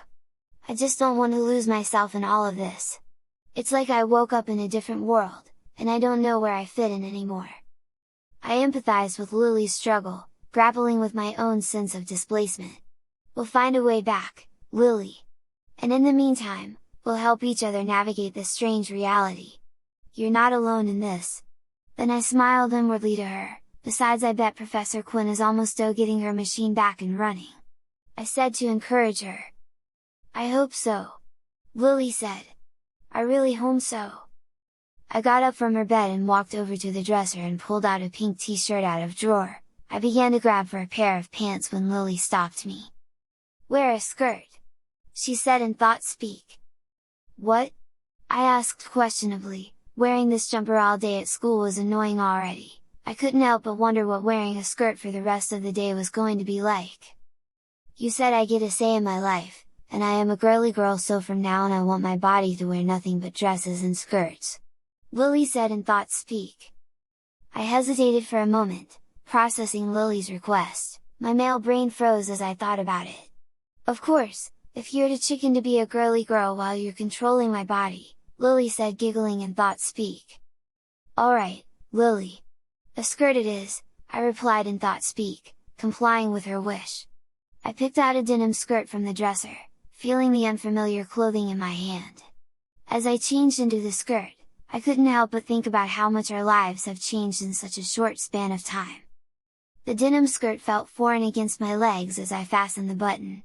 Glancing at myself in the mirror, I couldn't deny the oddity of the situation. The reflection staring back at me was a blend of two identities, a merging of worlds that seemed incompatible. As I finished changing, Courtney entered the room, her eyes widening slightly at the sight of me in a skirt. Before she could say anything, I explained the situation, filling her in on Lily's request. Well, Lily does get a choice, it's her body after all. Courtney said, don't worry, after a while you will know Lily's thoughts as she thinks them. Courtney and I have a system, Courtney tells me, and Emily does them, no questions asked. Courtney changed out of her uniform and into a pair of black leggings and a pink t-shirt. Once she was done changing clothes, she grabbed me, and we headed downstairs to the cafeteria to eat dinner. The promise of the cook's fried chicken swirled in my head. The evening passed in a blur. As we returned to the dorm room, Courtney and I settled into the dorm room, each lost in our thoughts. Do you think Professor Quinn will fix this soon? Courtney asked, breaking the silence. I hope so, I replied, putting on a pink nightgown. But until then, we need to find a way to navigate this strange reality. The night unfolded with the hushed whispers of shared conversations. As I lay in bed, the events of the day played out in my mind like a surreal movie. The uncertainty of our situation loomed overhead, casting a shadow on the familiar contours of our lives. In the quiet moments before sleep claimed me, I reached out to Lily once more. We'll figure this out, Lily! Together, I whispered in thought speak. As the echoes of my words faded, the dorm room settled into a stillness that hinted at the challenges awaiting us in the days to come. Chapter 9: A Favor Given. I woke up this time with the alarm. I looked over to Courtney, who also began to stir. The sun peered through the blinds of our dorm room. It was another day that I had to pretend to be Lily. Good morning, Matt! Lily said in thought speak. Her thought speech voice seemed a little more upbeat than yesterday. I could feel her being happier in her head too. Good morning, Lily! I said to her back in thought speak. I grabbed the uniform. I stopped before leaving the dorm room, ruminating on the fact that I was now becoming accustomed to the routine of dressing in clothes that felt unfamiliar. The jumper hung in my hands. I got used to the fact that I am going to be stuck wearing this uniform for a long time. but I still wasn't sure that I could wear skirts and dresses like Lily wants me to all the time. After I took a shower, I got dressed in the school uniform and looked in the mirror at Lily's face. I was starting to get used to seeing her face every morning instead of mine, which scared me a little. But I couldn't tell Lily that. I left the bathroom and accidentally bumped into Zoe. Zoe wasn't wearing her high school's uniform, instead she was wearing a red and black cheerleading uniform. Across her chest in black letters say Ravens. I tried to say something to her, but no words came out. Luckily Courtney was right behind me to save me. "So, another game day today, Zoe?" she asked casually. "Yup," Zoe said cheerfully. "And I was just looking for you too." I gave her a questionable look and she motioned for our door. "Random room checks," she announced almost too cheerfully. I looked around at the other girls in the hallway who were either still in pajamas or in their school uniforms. Half of them still looked half awake. Once they heard Zoe say room checks they all paused and then headed to their rooms, probably to clean up just in case their dorm rooms were also checked. I knew they wouldn't be. Lily told me that Zoe didn't do room checks mainly because she didn't want to. Zoe then spotted Jessica in the crowd of girls and told her to come with us. Jessica looked around at the other girls. She was still just wearing a black tank top with black Tinker Bell sleep pants. With a dramatic sigh, she followed us into Courtney and I's room. Zoe quickly shut the door behind us. As soon as the door was closed, she sighed and looked at Jessica, Courtney, and I. "You have no idea how exhausting it is to be a preppy girl all the time," she said sitting on my neatly made bed. Courtney raised her hand slightly. "I do," she said with a slight smile. "And yeah, it was tiring. I didn't know St. Mary's had a cheer squad or a basketball team," I said a little bit more casual. With all four of us alone in private we were able to talk about more topics than what was going on with the dorm rooms. "We do," Zoe said, "we are currently 0-10 for the season, we are the way to defeated Ravens." "They haven't won a game yet?" I asked. "How bad are we?" "Terrible," Zoe said. "That's half why I want to see you for anyways." "We're a little young to be playing high school hoops," Jessica said.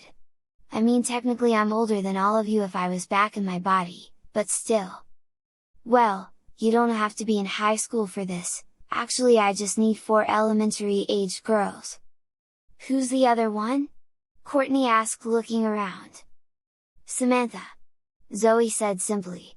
"Except I don't have to ask her, anything that gets her out of the kindergarten section of the school is cool with her." "So, what do we have to do?" I asked, getting a little impatient. At this rate we were going to be waiting in the breakfast line for a long time. "Well, it's simple," Zoe said smiling at us. Her face seemed to go from relaxed to preppy in a nanosecond. "Today is the big game between us and our rivals the Harmony High School Cardinals. The cheerleaders, including me, put on our yearly cheer clinic for kids before and during this game and we need some kids to teach, enter you all." I felt Lily perk up as Zoe told us this. Then I instantly knew what she was going to ask. "Can we do it? Please?" Lily begged in thought speech. She begged so loud and so hard that I almost felt that she had taken back over her own body again. I couldn't think of anything more humiliating than being in a cheer clinic, but I also remembered the promise that I made with Lily yesterday. She also got to have a say in what we did.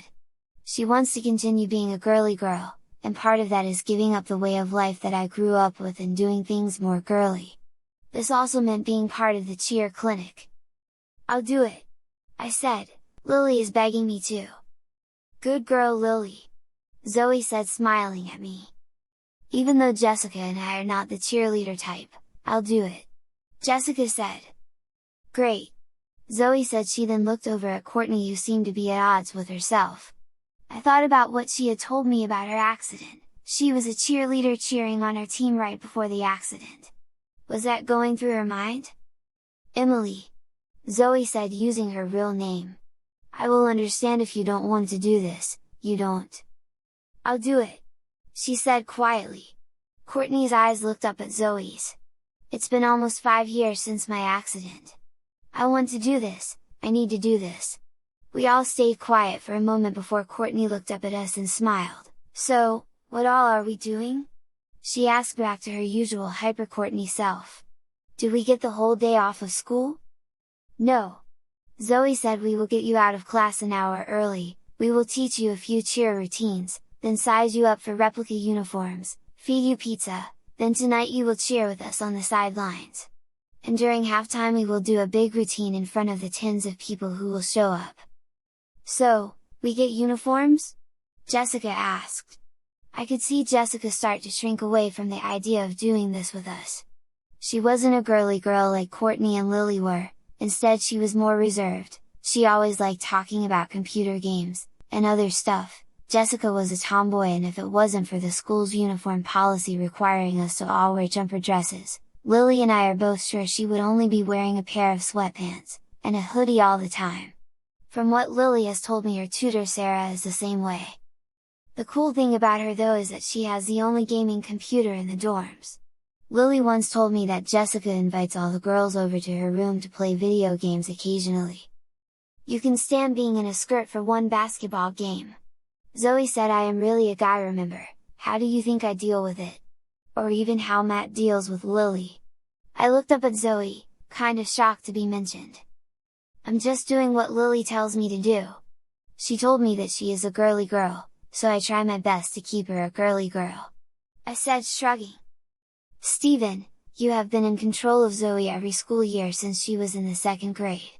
You went to her ballet and gymnastics classes, you have been in several beauty contests, and you're currently Mrs. Harmony County.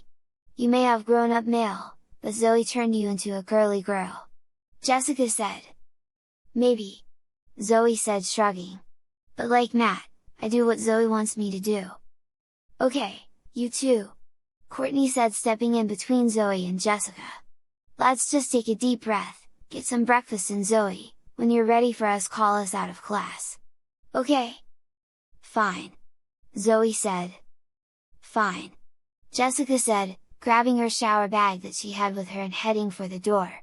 Both girls left the room, and I sighed as I took a seat on my bed. Courtney did the same. She looked down at her fingers as she was deep in thought. "Are you sure you want to do this?" I asked. "Yeah, I mean it's not going to be anything hard, it's just going to be us doing basic cheers. We won't be doing any flyers routine." Courtney looked up at me, her eyes reflecting a mix of determination and a hint of vulnerability. "It's just a cheer clinic, right?" she said with a small smile. "I used to love cheering for my team back before the accident. Maybe this is a chance for me to reclaim a part of myself." I nodded, understanding what she was saying. "And who knows, maybe it'll be fun," I said, giving her a side hug. I then picked up my pink book bag and headed for the door. "Come on, Courtney, we have a busy day today." We both left the dorms and went down to the cafeteria. As luck would have it, the breakfast line wasn't so busy after all.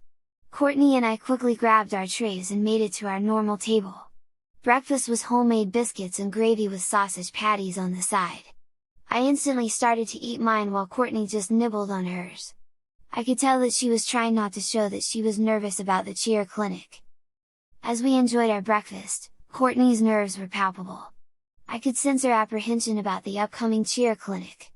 I reached over and gave her a reassuring squeeze on the shoulder. "Don't worry, Courtney. It's just a cheer clinic, and we'll be doing it together," I said, trying to alleviate some of her anxiety. Courtney managed a small smile, appreciating the support. "Yeah, you're right, Lily. It's just a one-time thing." We finished our breakfast, and as the morning progressed, anticipation built. The clock seemed to tick slower than usual, heightening the suspense.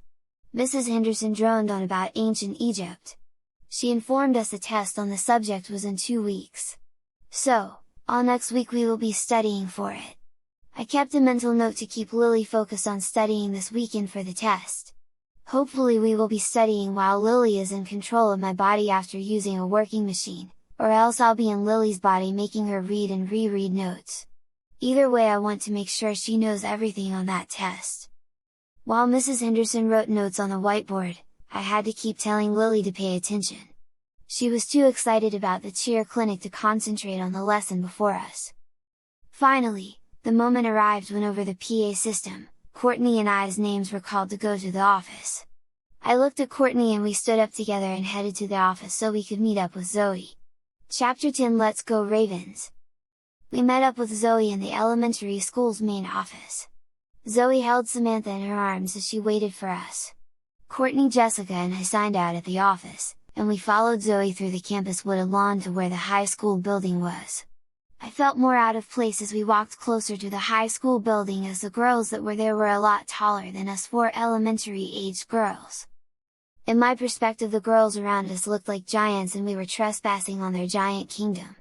When I was a guy, I was used to being taller than a lot of people.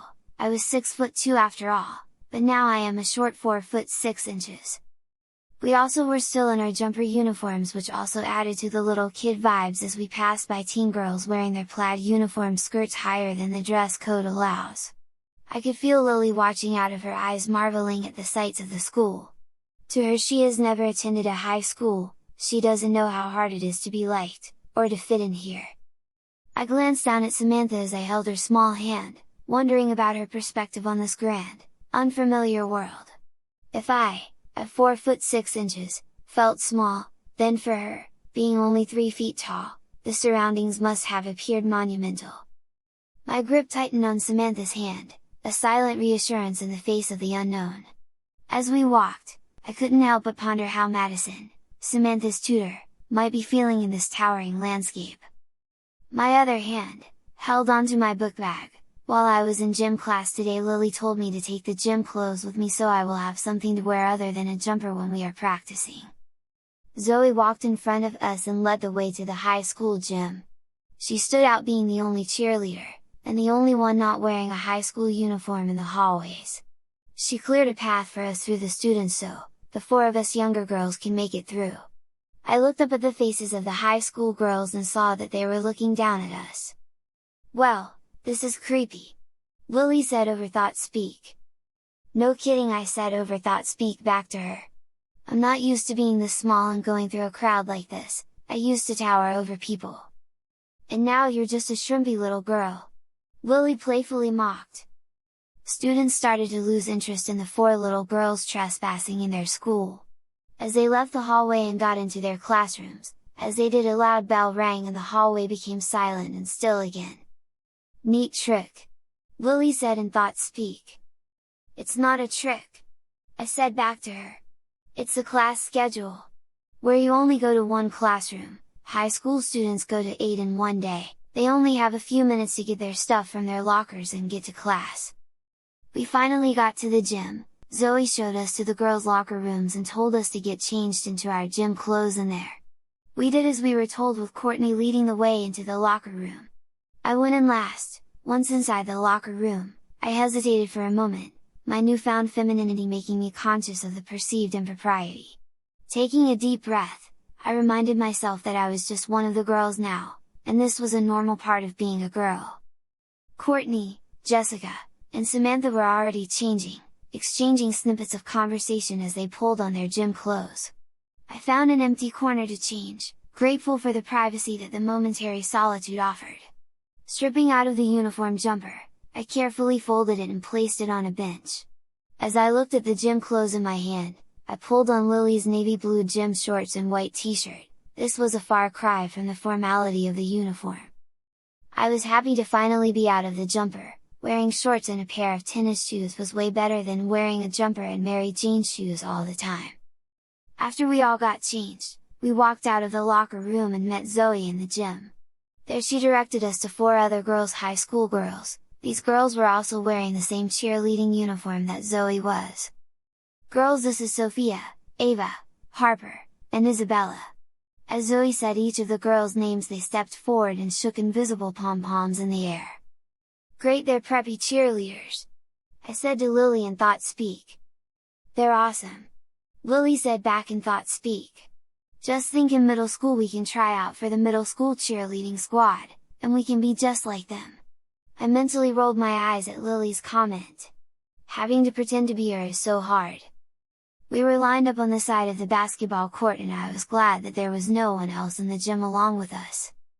Zoe started explaining the basics of cheerleading to us, introducing us to various cheer moves and routines.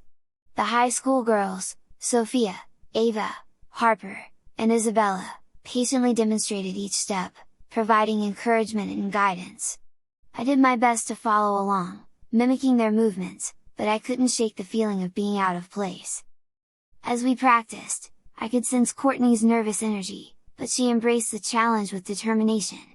Jessica, on the other hand, maintained her tomboyish attitude, though she participated actively, her movements were less fluid compared to the other girls. Despite the initial awkwardness, the atmosphere gradually became more comfortable. The high school girls were friendly, offering tips and positive reinforcement. As we continued practicing, I could feel Lily's excitement building. She was enjoying the experience in her head, reveling in the chance to be part of a cheerleading squad, even if only for a day. Zoe decided to take a break, and we all gathered in a circle on the gym floor. The high school girls shared stories about their experiences as cheerleaders, creating a sense of camaraderie. It was in these moments that I realized the potential for connections, even in unexpected situations. During the break, I looked over at Courtney, who was sitting cross-legged, her eyes reflecting a mix of exhaustion and satisfaction. "You're doing great, Courtney," I whispered in thought speak. "Just remember, it's all for a day, and we'll have a funny story to tell later." She smiled at me, appreciating the encouragement. "Yeah, you're right, Lily. It's not so bad after all." As the day progressed, we continued practicing our cheers and routines. Zoe announced that it was time to get fitted for our replica cheerleading uniforms. The high school girls led us to a storage room filled with vibrant cheerleading outfits. They handed each of us a matching uniform, complete with pom-poms. I glanced down at the red and black outfit in my hands, feeling a mix of reluctance and curiosity. Lily was practically bouncing with excitement. "Come on, Matt! Let's embrace the full cheerleading experience!" she urged in thought speak. With a sigh, I surrendered to the situation, slipping into the cheerleading uniform. The skirt felt foreign against my legs, and the pom-poms were an unusual accessory in my hands. Looking at the reflection in the mirror, I couldn't help but chuckle at the sight of myself as a cheerleader. "What's so funny?" Lily asked in thought speak. "Nothing," I answered back. "I'm just regretting every time I flirted with a cheerleader in high school." The high school girls assisted us in adjusting our uniforms and fixing our hair, transforming us into a miniature cheerleading squad. As one of the girls was putting a large black and red bow into my hair, I felt a mix of embarrassment and amusement. Lily's joy radiated through my mind, like she was living out a dream, while I was barely keeping my own reservations in check. "Okay, mini cheer squad!" Zoe called out with a grin, rallying us back to the gym floor. She clapped her hands, signaling that we'd be running through a final practice before the big game. We lined up, facing the empty bleachers, ready to perform the routines we'd learned. With the high school cheerleaders leading, we echoed their movements, our pom-poms waving in sync with theirs. The rhythm of the cheers, the stomping, and the clapping created an energy I hadn't expected. I stole a glance at Courtney, who was lost in the routine, her face focused, even determined. It was clear that she was finding a kind of release through this, and seeing that eased my own discomfort. As we moved through the last routine, Zoe announced, "Alright, everyone, I think we're ready. Now, let's go have some pizza before game time."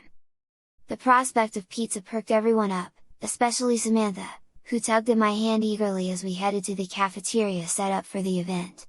The high school cafeteria felt huge to us, and tables were laid out with pizzas, chips, and drinks. We gathered around, swapping laughter and stories about our first day as cheerleaders. I realized then that this experience was less about the cheers and more about finding moments of shared joy. Even Jessica, who'd started out skeptical, was smiling. Lily's voice piped up, breaking my reflection. "You know, this is one of the best days I've ever had." I chuckled, surprised. "Really?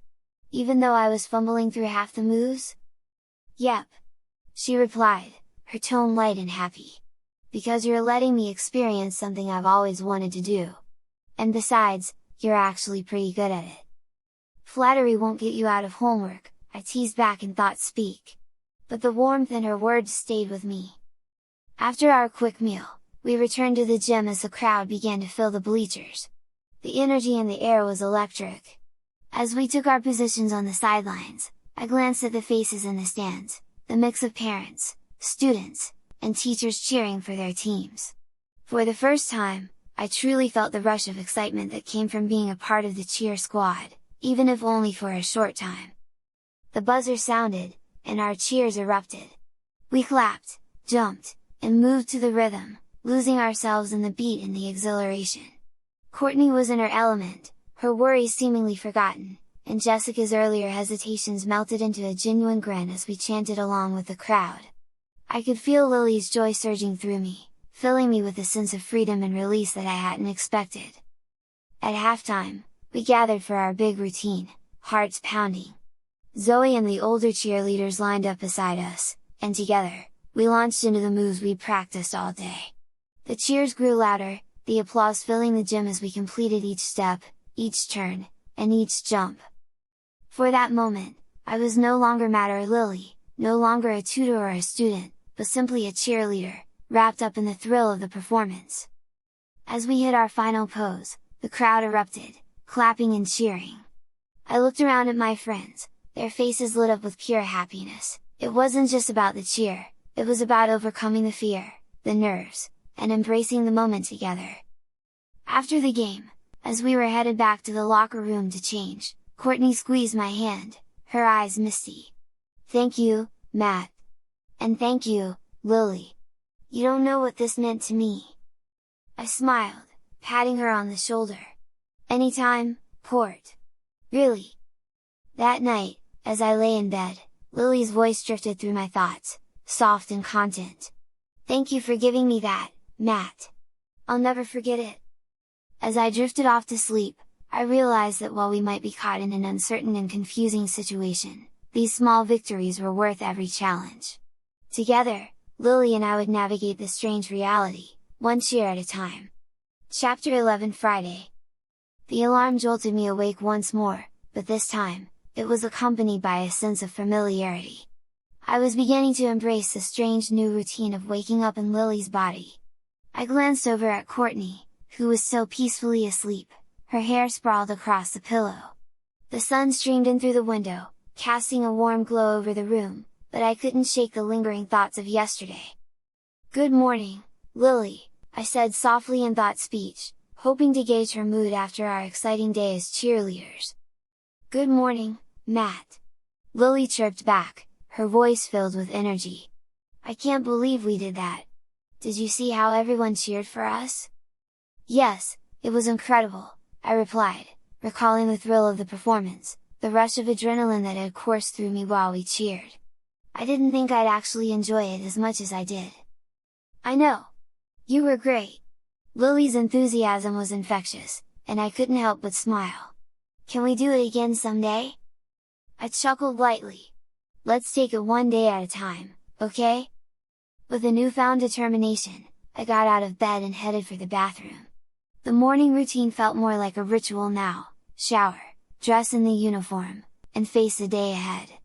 I put on the St. Mary's jumper, feeling more comfortable in it than I had a week ago. As I brushed my hair, I caught a glimpse of Lily's reflection and reminded myself how far we had come. After getting dressed, I headed back to the dorm room where Courtney was now stirring. She stretched and yawned before sitting up. "Morning, Lily! Ready for another day of adventures?" "Ready as I'll ever be," I replied cheerfully. As we walked to breakfast, I felt the usual nervousness creeping in, but I pushed it aside, determined to focus on the positive. After the exhilarating experience of yesterday, I wanted to make this day count too. We joined the cafeteria line, and I loaded up my tray with pancakes and fruit, hoping it would fuel us for whatever lay ahead. I went to the classroom and sat down in my normal spot. Courtney came up to me and sat down next to me. "You should ask your dad if you can come over to my place once we're released for the weekend," she said. "Do it?" Lily said in her thought-speak. I couldn't help but smile at the thought, a mix of excitement and a hint of anxiety bubbling up. Going to Courtney's place wasn't just a casual invite, it meant stepping deeper into Lily's world, experiencing her friendships and her life firsthand. And yet, after yesterday's cheerleading adventure, I felt a newfound ease, a readiness to embrace these experiences for her sake. Alright, I said to Courtney, nodding. I'll ask him after school. Courtney's face lit up with excitement, and I could feel Lily's own enthusiasm echoing in the back of my mind. This was the kind of thing she would have loved, hanging out with friends, being in her own element, away from school and the lingering tension of our unusual situation. As the morning progressed, I did my best to focus on the lessons, though my mind drifted back to yesterday more often than not. The energy from the cheer clinic still lingered, a reminder of the unexpected joy of letting go and simply being in the moment. I was starting to understand Lily better, her love for the simple joys, her thrill at every little adventure. I could feel her spirit weaving into my thoughts, and as strange as it felt, I didn't mind it. It was like discovering a new part of myself. During a lull in class, I closed my eyes and reached out to Lily in thought-speak. So, Courtney's place, huh? Any tips on how not to mess this up? I asked playfully, hoping to keep things light. You'll be fine, she replied, her voice warm and reassuring. Just, be yourself. Or, well, be me, I guess. It's not so complicated when you just let yourself enjoy it. I chuckled inwardly. I'll try to remember that. There is also one other problem. Lily said, I could feel her mood soften a little. What? I asked. Remember, my dad isn't the most agreeable person in the world, he probably won't let us. I pondered Lily's words as I glanced at the clock, counting down the minutes until lunch. The idea of asking her dad, of navigating his stern demeanor and unyielding expectations, felt daunting, but Courtney's enthusiasm and Lily's own hopeful whispers in my mind gave me the motivation to try. Do you think he'll be open to it, at least? I asked Lily, trying to mask my own doubts. Lily was quiet for a moment, then sighed in thought-speak. Maybe. He does like Courtney and trusts our family. But he has this plan for me, you know? It's hard for him to see things outside of what he's mapped out. The bell rang, pulling me back to the present. I gathered my things, joining the stream of students heading to the cafeteria. I could feel Lily's hesitance, the concern she held about her father's control over her life. It wasn't just about a sleepover, it was about being a regular kid, free to enjoy the small, uncomplicated things. Lily was already stuck in her own head, why are we making things more complicated for her? Chapter 12 School's Out. After school, we walked back to the dorm. School was out for the weekend, and we had an hour to get packed up and ready to go back to our houses. I took a deep breath and let us out. Get the suitcase ready and head downstairs, Dad always picks us up with our driver. Lily said in thought-speak. I nodded and started grabbing her things. Kinda weirded out that they also felt like my stuff too. With my bag slung over my shoulder and the suitcase in hand, I made my way downstairs to where other students were gathering. Some girls were already hugging their friends goodbye, excited for a weekend away from school. The sight of all these little reunions tugged at something inside me, but I quickly brushed it off, refocusing on finding our ride. Lily's father's car was easy to spot, sleek and polished, with a driver standing by the door, waiting with professional patience. As I approached, I spotted Mr. Thompson stepping out of the back seat, scanning the crowd of students with his usual, serious expression. Good afternoon, Lily, he greeted when he saw me, his voice cool yet polite. Hi, Dad, I replied, keeping my tone steady and respectful. I knew I had to bring up the sleepover request, but I felt my nerves bubbling up, imagining Lily's presence in the back of my mind, giving me an encouraging nudge.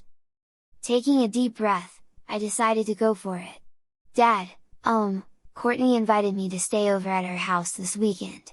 I was wondering if you would let me go? His eyes narrowed slightly, considering the request. Lily, don't you think you had enough fun for 1 week? Her dad said. What do you mean? I asked, his expression then turned from polite to kind of mean. Matt. He said, using my actual name, I know about last night, what sample are you trying to give Lily? Instead of studying last night you were prancing around in a cheer uniform doing silly dance moves. I felt Lily shrink back in my mind, her excitement from the day before fading under the weight of her father's words. He looked at me, at us, with an expression that seemed to cut through any sense of defense I could muster. With a quiet steadiness, I took a breath and met his gaze. I know last night wasn't about studying, but it was more than just fun, sir. It was an experience Lily wanted, a chance to be part of something. She learned teamwork, confidence, and she enjoyed herself.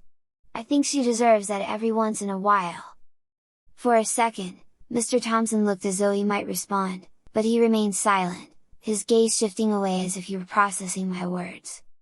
He finally spoke, his tone a bit softer but still firm.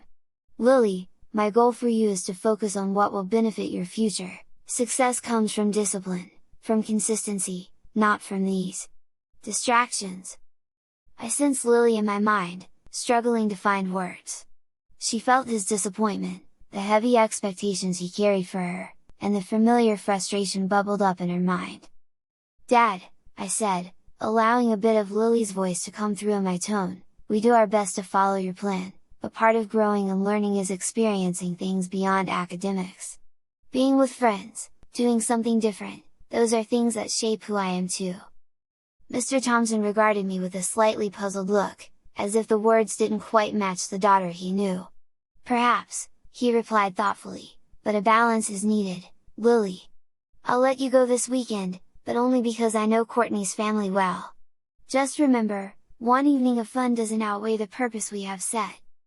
I nodded, trying to hold back the urge to argue further. Thank you, Dad. I understand. With a brief nod, he gestured to the driver, signaling that we were ready to leave. I climbed into the back seat, settling in as we started toward Courtney's.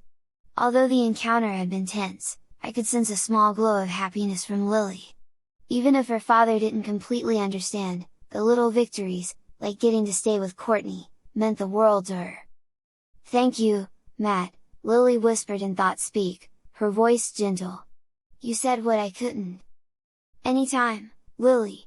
We're in this together, I replied, feeling the quiet strength of our bond as we rode toward Courtney's, ready to embrace the weekend and all it might bring. Courtney eventually found us and I told her the news. Courtney's face lit up as I relayed the news. She clapped her hands, a grin spreading across her face. This is going to be the best weekend ever, Lily. I can't believe he actually let you come. She whispered excitedly, practically bouncing on her toes. Lily's joy echoed in my mind, and I felt a swell of satisfaction too, even if Mr. Thompson's words still lingered, heavy like a cloud. But we'd done it! And now, with Courtney leading the way, we were off for the weekend. We walked together to Courtney's car where her mother was standing there waiting for us. Courtney's mom greeted us with a warm smile as we approached. Her genuine kindness was a stark contrast to Mr. Thompson's cold demeanor, and I felt a bit of tension as we climbed into the car. Courtney's mother chatted casually as she drove, sharing stories about their plans for the weekend, hinting at a pizza and movie night, and asking about our favorite snacks. Courtney and I exchanged excited glances, it was the perfect way to kick off our time together. Even Lily was practically buzzing in thought-speak, thrilled at the chance to unwind. I could sense Lily's happiness beneath the words, a quiet gratitude that she was sharing this experience with me, her deepest wishes being fulfilled, even in small ways like this. After arriving at Courtney's house, her mom ushered us inside. The house was cozy and warm, decorated with little personal touches that made it feel lived in and inviting. I could sense Lily absorbing the feeling, a longing in her heart for the same kind of carefree family atmosphere. Courtney led me upstairs to her room, decorated with string lights, stacks of books, and posters. I dropped my bag on the floor and took a seat on her beanbag chair, relaxing as she picked out some games and movies. Okay, Courtney said before looking serious in my eyes. Lily, the real Lily. Give me a password. I looked at her funny, but Lily spoke up. Tell her Barbie doll. Lily said. I repeated the phrase back to Courtney and her demeanor changed. "I was hoping so," Courtney said before going to her dresser. She grabbed something in it and then walked over to me. It was a blue one-piece swimsuit. "Put this on, we're going for a swim." I took the blue one-piece swimsuit from Courtney, feeling its smooth material between my fingers. The fabric was soft yet sturdy, and as I held it up, I could see it had a subtle shimmer, the kind that catches the light just right. I glanced at Courtney, who gave me an encouraging nod. "Come on, Lily! The water's perfect today," she said, already grabbing her own swimsuit and heading toward the bathroom to change. I looked down at the swimsuit again, a mix of emotions flickering through me. For Lily, this would be another moment of freedom and fun, an escape from her rigid routine. As I stepped into the swimsuit, I could feel her excitement bubbling up inside me. I slid my arms through the straps, adjusting the suit over my shoulders, feeling the snug but comfortable fit. It hugged me in a way that felt new yet strangely empowering. Once it was on, I looked at my reflection in the mirror. The one-piece suit brought out a sense of playfulness I hadn't expected, the vibrant blue adding a bit of sparkle to Lily's eyes, as if she were right there beside me, smiling at the person staring back in the mirror. "Not bad, right?" I heard Lily whisper and thought speak, a hint of pride in her tone. "Not bad at all," I thought back, letting a small smile tug at my lips. By the time I got the swimsuit on, Courtney was already in her bikini. Courtney twirled playfully, showing off her bright coral bikini that contrasted perfectly with her carefree grin. "Alright, let's head to the lake!" she cheered, grabbing a couple of towels before leading the way downstairs. I felt Lily's excitement surging as we followed Courtney through the cozy hallways of her house, the faint scent of chlorine growing stronger as we neared the back door. We stepped outside into the warm afternoon sun, and Courtney's backyard sprawled out before us, with the lake glistening invitingly at its center. The air was thick with the scent of blooming flowers and fresh-cut grass, a mix that gave the space a feeling of hidden paradise. "Lily, you know where to go, make sure Matt finds his way in your body." I took a deep breath, feeling Lily's excitement mingling with my own apprehension. Courtney dashed ahead, her laughter echoing across the yard as she ran toward the lake.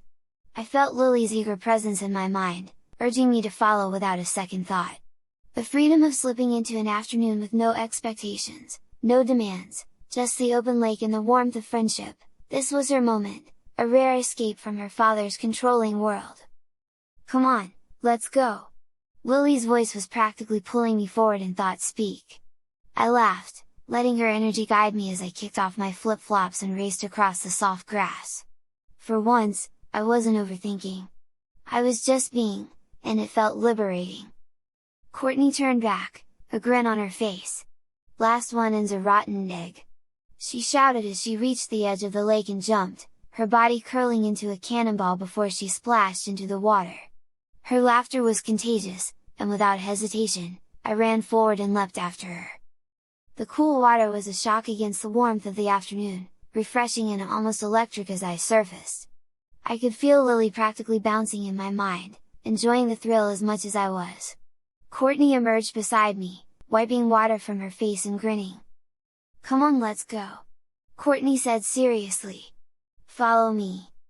Courtney dived under the water and I took a deep breath and followed her down.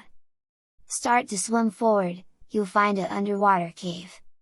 "Why are we going to an underwater cave for?" I asked. "You'll find out soon enough," Lily said instead of Courtney. "Just jump in and I'll explain later." I kicked forward, the initial shock of the cold water giving way to a sense of adventure. Following Courtney's lead, I kept my stroke strong, moving through the cool, green depths toward the submerged cave entrance. The sunlight filtered through the water, casting soft beams that danced on the rocks below, illuminating the small cave opening ahead. As I approached, I felt Lily's presence strengthening in my mind, her excitement tinged with something deeper, something that felt like the thrill of sharing a long-kept secret. I took a deep breath, hoping Lily could explain the meaning behind this hidden cave. Just as my hands reached the rock edge, Courtney swam up beside me and gestured to a small air pocket just beyond the entrance. I pushed through the water and surfaced, taking in the strange, rocky space. The cave was small, its rocky walls were dark, It felt otherworldly, like stepping into a secret realm. "About time you all came," I heard someone say, scaring me half to death. Courtney laughed, her voice echoing in the tight space of the cave. "Relax, Lily," she said, though her eyes sparkled with excitement. I blinked, catching my breath as I focused on the person waiting for us in the dim light. The faint details of Zoe sitting on a ledge just above the waterline, her face half hidden in shadows. Her hair was damp and pulled back, but I could make out her sharp, curious gaze as she looked at me and Courtney. "Zoe, what are you doing here?" "We're all here," Zoe said, turning on a waterproof flashlight. Out of the darkness I could see Jessica and Samantha sitting there. All three of the girls were wearing swimsuits just like me. Except Zoe, who was wearing a bikini. I wondered if Steven was also having difficulty getting used to girls' swimsuits as I was. Of course he's been Zoe's tutor for a really long time. The last one to come out of the shadows surprised me. There was Andrew sitting there, wearing swimming trunks and a t-shirt. I remembered that he still has a tutor in training in his head, and the poor woman was probably not used to being in a boy's body and being shirtless. "Alright, we're all here," Courtney said. The faint echoes of Courtney's voice settled in the stillness of the cave as she looked around at each of us, her expression serious yet with a spark of excitement. This wasn't just a swim or a spontaneous meetup, something else was going on. "Okay, everyone, we're here for a reason," she began, glancing at each of us with a mix of determination and secrecy. She then looked at me. "Matt!" she called out, pointing to me. I was kind of surprised. I was supposed to be called Lily.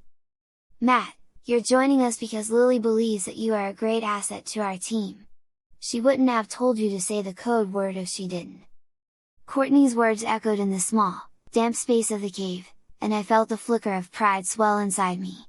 It was strange, standing here in a swimsuit with a secret gathering of other tutors and students, but the sense of belonging was unmistakable. Courtney continued, her voice filled with purpose. "We have been working on something big. We have a plan to bring down Shadow Learning Solutions." "What?" I asked, shocked. "That's not all, we're the ones that disabled the initiation machines." Chapter 13, The Crazy Plan. "You all did what?" I asked. Both were kind of glad to know that there was some reason why the machines broke, and mad that I was led to believe that I was stuck in Lily's body forever. Courtney raised her hand, urging for calm as she looked directly at me. "Matt, we needed to keep this secret. The fewer people knew, the safer we all were. But now, you're part of this. Lily trusts you, and if we're going to make a difference, we need everyone on board." Zoe leaned in, her voice barely above a whisper. "Shadow Learning Solutions has been manipulating us for years. They force us into these roles, these experiments that none of us agreed to. The initiation machines, they're part of their control system. We sabotage them to prevent more students from being trapped in this mess." Jessica chimed in, her eyes narrowed with determination. "Shadow wants complete control over our lives, but we're breaking free. Disabling the machines was just the beginning. Now, we're planning something bigger, something that could expose them and get us all out for good." A tense silence filled the cave as I took it all in. My head spun with the weight of their words, but I could feel Lily's resolve fueling my own. I felt a similar frustration since the day I found myself in her body, wrestling with a life that doesn't seem right for me to be in control of. "Look, Samantha is still in kindergarten, she's got her whole life ahead of herself, and according to her parents she wants her to be infested by a tutor forever. I don't want that for her." I looked over at Samantha's tiny body. It was Madison who was in her head controlling her.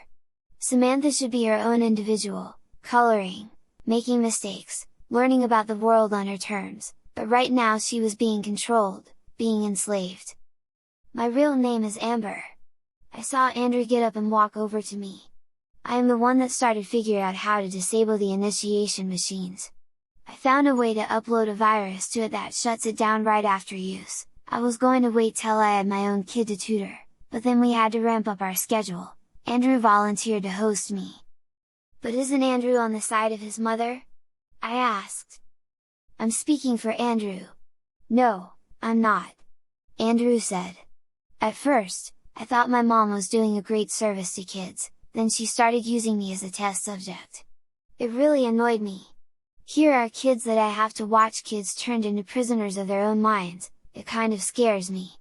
But that's not all, my mom is also trying a new experimental program, one that could affect the world as we know it.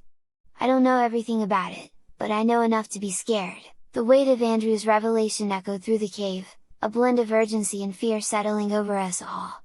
The air felt thick with unspoken questions, each of us processing what this would mean. For me, it went beyond the shocking details, it was about Lily's life, her future, and the futures of every child who was being drawn into this system. Amber spoke up, her voice carrying a steadiness that brought our focus back.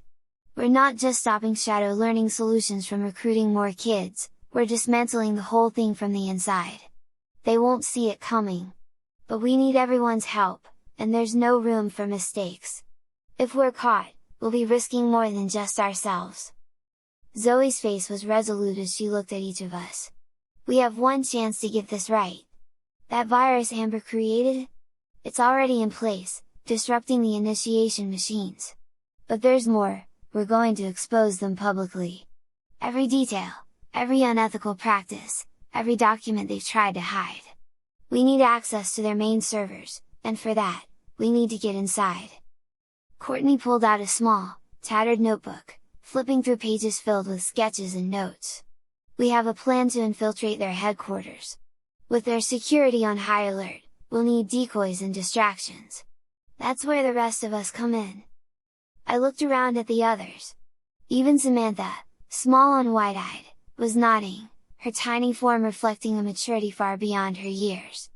I could feel Lily's sense of solidarity swelling inside me. She wanted this. We all did. Matt, Lily, Jessica said, focusing on us with intense, unwavering eyes, you're crucial to this plan. Since they think you're just a new tutor going through routine training, they won't suspect you're working with us. You'll be able to slip under their radar and help us get to those servers. What exactly will we be doing?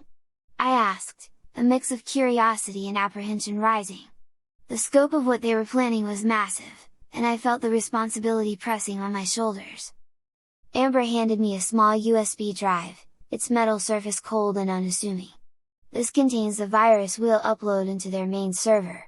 Release the virus, and give us remote control over the machines. We'll demand that all the kids with tutors come back so the tutors can return to their own bodies, and then we will delete all files, and then we will make sure that both machines can never be used again. Zoe glanced at me with a small, encouraging smile. We'll be with you every step of the way. This isn't just a mission, it's a liberation. We're finally taking back our lives. The significance of the plan hung heavy in the humid air of the hidden cave, each of us grasping the enormity of the mission ahead. For a moment, all the dangers, all the losses each of us had endured, seemed to coalesce into a single point of resolve. Together, we would be more than just a handful of kids and tutors rebelling against a powerful organization. We'd be a movement, a force of change.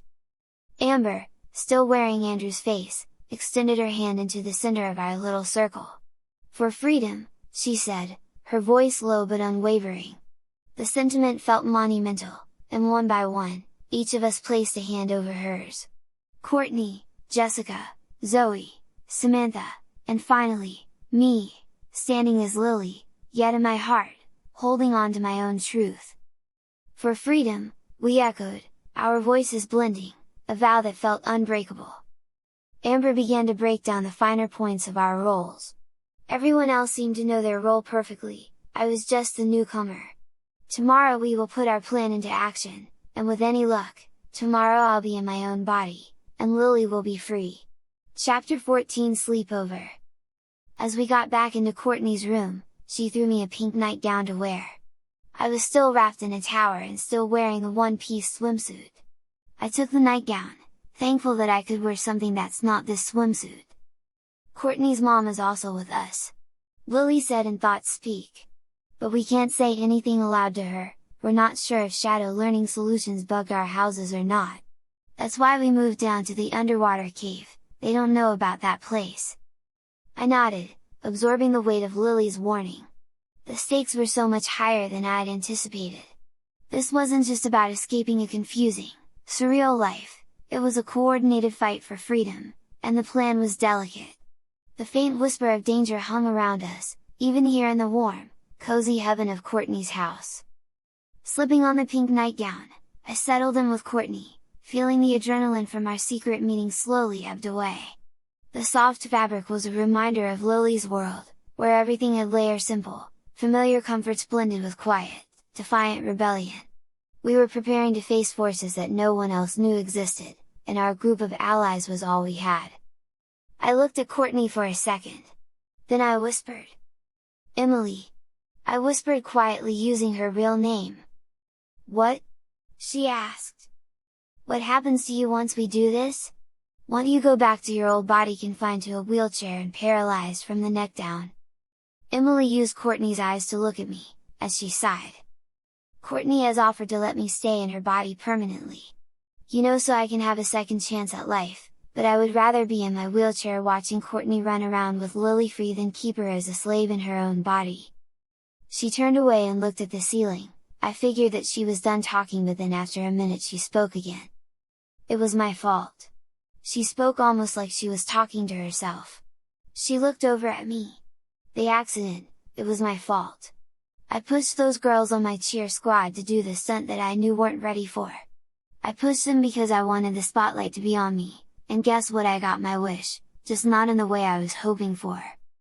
The room settled into a quiet that felt heavy, almost solemn, as Emily's words hung in the air.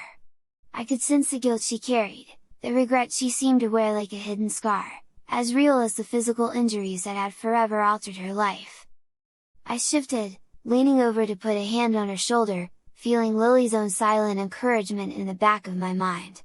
"Emily," I whispered softly, choosing my words with care, "none of us can go back and change the choices we made, but what you're doing now, fighting for the freedom of all these kids, it's more than making up for any mistakes. You're giving others a chance to live fully, to make their own choices." She blinked, her eyes glistening with a mixture of gratitude and lingering sadness. "Thanks, Matt. I know I'll go back to my old life, but somehow, it feels like I'll be going back as someone different. Stronger, maybe."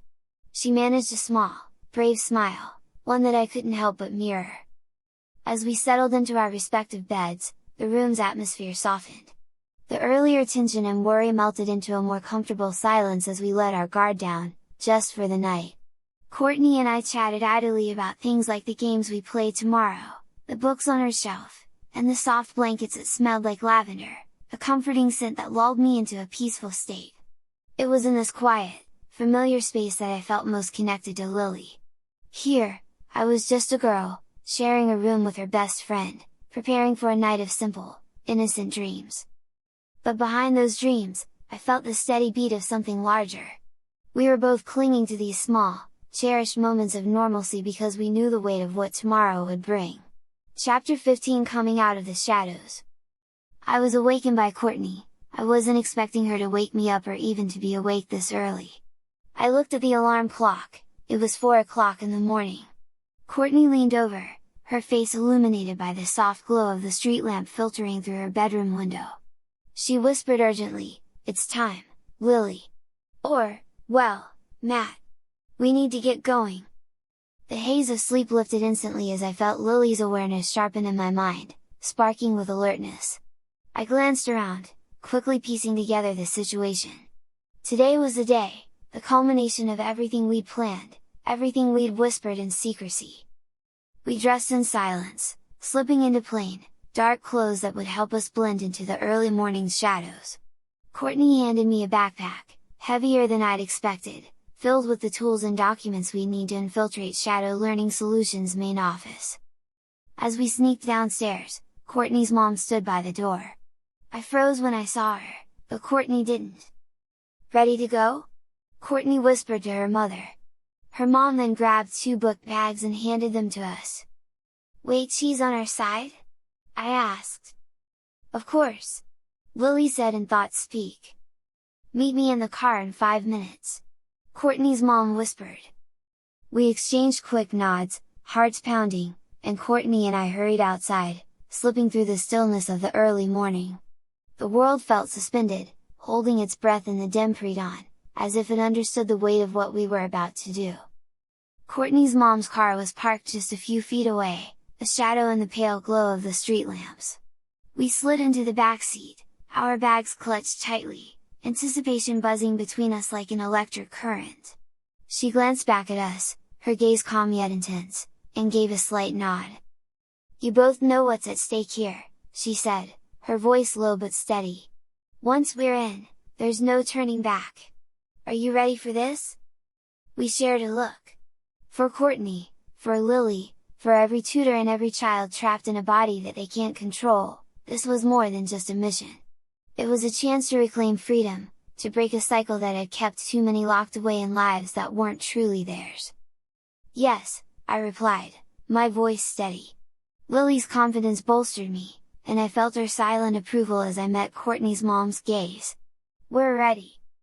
The drive was silent, the three of us lost in our own thoughts as the city slid by in shadowy blurs. The building that housed Shadow Learning Solutions came into view, its sterile glass walls and sharp angles casting an imposing silhouette against the sky just beginning to lighten with dawn. "How is she so cool with all of this?" I asked Lily in thought speak. "It was Courtney's dad that started her on this. Once her mom found out what they really do here, she wanted to pull Courtney out, but Emily convinced her that if I ever get a good tutor then there's a chance that we could free everyone, including Courtney." With Courtney's help convincing her mother, they came to an agreement. Emily replied. Courtney's mom parked a few blocks away, the almost abandoned shopping mall looming in the distance, its front doors dark and seemingly impenetrable. She turned to us, her expression was a mixture of determination and concern. "I'll keep watch here. Once you're inside, stick to the plan. Remember, everything rides on that virus getting into the mainframe." We climbed out of the car, hoisting our bags and setting off toward the building. The silence around us felt heavy, each step bringing us closer to the heart of the operation that had trapped us in this strange reality. Inside, the halls were eerily quiet, the soft hum of machines the only sound. Courtney led the way, her movements quick and precise as we navigated through the maze-like structure. Lily's voice echoed in my mind, offering calm reminders, guiding me as we pressed deeper into the building. I looked inside one of the rooms and was shocked. I motioned for Courtney to follow me in and what we saw inside was horrifying. There in large tubes were toddlers sitting there motionless and liquid. Toddlers of all shapes and sizes, all genders, all races. They were here. "What is this?" I asked. "I have no idea," Courtney said in horror. A cold dread crept over me as I looked at the rows of toddlers, suspended in liquid-filled chambers, their small faces peaceful yet hauntingly still. Each one appeared as if they were merely sleeping, yet the reality of their situation was far from innocent slumber. What are they doing here?" Courtney's voice was barely a whisper, her tone laced with horror and disbelief. Lily's voice shivered in my mind, her usually upbeat presence now solemn. I didn't know about this, Matt. I thought they were only recruiting older children, like me, for tutoring." We stared, frozen by the sheer wrongness of what we were seeing. I felt a fierce sense of protectiveness well up inside me, a desire to tear these chambers apart and release every child from this unnatural prison. But we couldn't. Not yet. We had a mission, a plan. And we couldn't afford to get distracted. Courtney tugged at my arm. "Come on! We'll save them all, but first, we have to get to the mainframe." With a heavy heart, I tore my gaze away from the rows of children. We slipped back into the silent hallway, moving deeper into the facility. I could feel Lily's resolve tightening within me, her anger simmering just beneath the surface. Whatever Shadow Learning Solutions was doing here, we would stop it. We had to. As we moved through the building, I felt a surge of adrenaline coursing through me. Every step echoed slightly, the sound swallowed by the towering walls of glass and steel. Courtney kept her focus, glancing back only briefly to make sure I was still with her. The layout of the place seemed intentionally disorienting, with identical hallways and unmarked doors designed to confuse anyone who wasn't familiar with it. But Courtney seemed to know the way by heart. We paused at a corner, ducking into the shadows as a security guard passed. The silence returned, tense and charged, and Courtney motioned for us to keep moving. We had planned for this, timed every detail to perfection. The virus Amber had created was tucked safely into the small flash drive in my pocket, and I gripped it, feeling its cold metal press against my palm like a silent promise. As we reached the server room door, Courtney pulled a small device from her bag, a mini hacking tool, something that Amber had given her to use. It emitted a faint blue glow as she attached it to the security panel, its tiny screen displaying a countdown as it worked to bypass the lock. 3, 2, 1, she whispered, watching the screen. The lock clicked, and the door swung open with a soft hiss. We stepped inside, and I was momentarily taken aback by the sight. Towering black server racks filled the room, blinking with countless small lights that cast an eerie glow. This was the heart of Shadow Learning Solutions, where every connection, every control, and every stolen mind was kept on file. Courtney handed me the flash drive. "It's all you, Matt," she whispered. Taking a deep breath, I slipped the flash drive into the nearest port. The screen flashed, and lines of code began to scroll down as the virus Amber had created deployed itself into their systems. My hands trembled slightly as I watched, half expecting alarms to blare, security to burst in and catch us. But the seconds passed in silence, the only sound the hum of the servers and the quiet clicking of code. And then, a final message appeared on the screen: virus deployed. Systems disabled. Control granted. A surge of relief washed over me, mixed with an overwhelming sense of triumph. I glanced at Courtney, who was grinning, her face lit by the faint glow of the monitor. "We did it," I whispered, hardly daring to believe it. But there was no time to linger. Courtney tugged on my arm, pulling me back into the hallway. "Come on," she said, her voice urgent. "We have to get out of here before they notice." We retraced our steps as quickly as we dared, slipping through the darkened halls toward the exit. Just as we reached the final hallway, a loud, shrill alarm shattered the silence. Red lights flashed overhead, and I felt my heart slam against my ribs. I wanted to run, but Lily told me to stop. I looked over at Courtney, who was also stopped. She looked at me and nodded. "This is part of the plan," Lily said. "We need to get caught." The words stopped me cold, but Lily's calm steadied my racing heart. I looked at Courtney, confusion and fear battling within me, but she gave me a small, resolute nod. "We need them to know it was us," she whispered quickly. "It's the only way to make a statement, to force them to see the damage they've done. Getting caught is part of the message." Courtney and I stood still as the red lights flashed around us, casting a shadowed glow over the polished walls. Footsteps echoed from down the hall, growing louder with each second. I could feel Lily's presence, her determination coursing through me as if she were taking each breath beside me. A team of security guards rounded the corner, their faces stern as they raised their hands, motioning for us to surrender. We complied, raising our hands slowly, as the guards stepped forward and took us by the arms. I glanced at Courtney, who met my gaze with a look of fierce pride. The guards led us down a corridor, deeper into the building. They used special handcuffs for kids. Every step felt heavy, each echo amplifying the tension of what lay ahead. The halls twisted and turned until we reached a stark, cold room with a single metal table and 2 chairs. We were pushed inside, we were taken to opposite sides of the room and then recuffed to bars on the wall. Then the guards left, the door clanging shut behind us, sealing us in. Moments later, the door opened again, and a familiar figure entered. Professor Quinn, her face etched with a mixture of disappointment and restrained fury, stood before us. She looked from Courtney to me, her gaze settling with a cold calculation. "So," she began, her voice low and laced with steel, "you think you've outsmarted us?" My heartbeat quickened, but I held my ground, meeting her gaze with as much defiance as I could muster. "We're not outsmarting you. We're freeing everyone, every kid you've trapped in their own minds, every tutor forced to live someone else's life." Professor Quinn's mouth tightened, a shadow crossing her expression. "You have no idea what you're tampering with," she said coldly. "This project is more than you can understand. The world doesn't run on simple freedom or choice. It requires control, discipline, guidance." I felt Lily surge within me, her indignation flaring. No one asked for this control, I said, channeling her voice, her anger. You stole our lives and buried us in shadows. That's not guidance, that's imprisonment. Professor Quinn's composure cracked, just for a moment, and I could see something deeper, something haunted, almost regretful, in her eyes. But the mask snapped back into place. Children, she said, her voice flat, are often unaware of what's best for them. At that, Courtney stepped forward, her eyes blazing. Maybe it's time we decide what's best for us, and the kids we inhabit.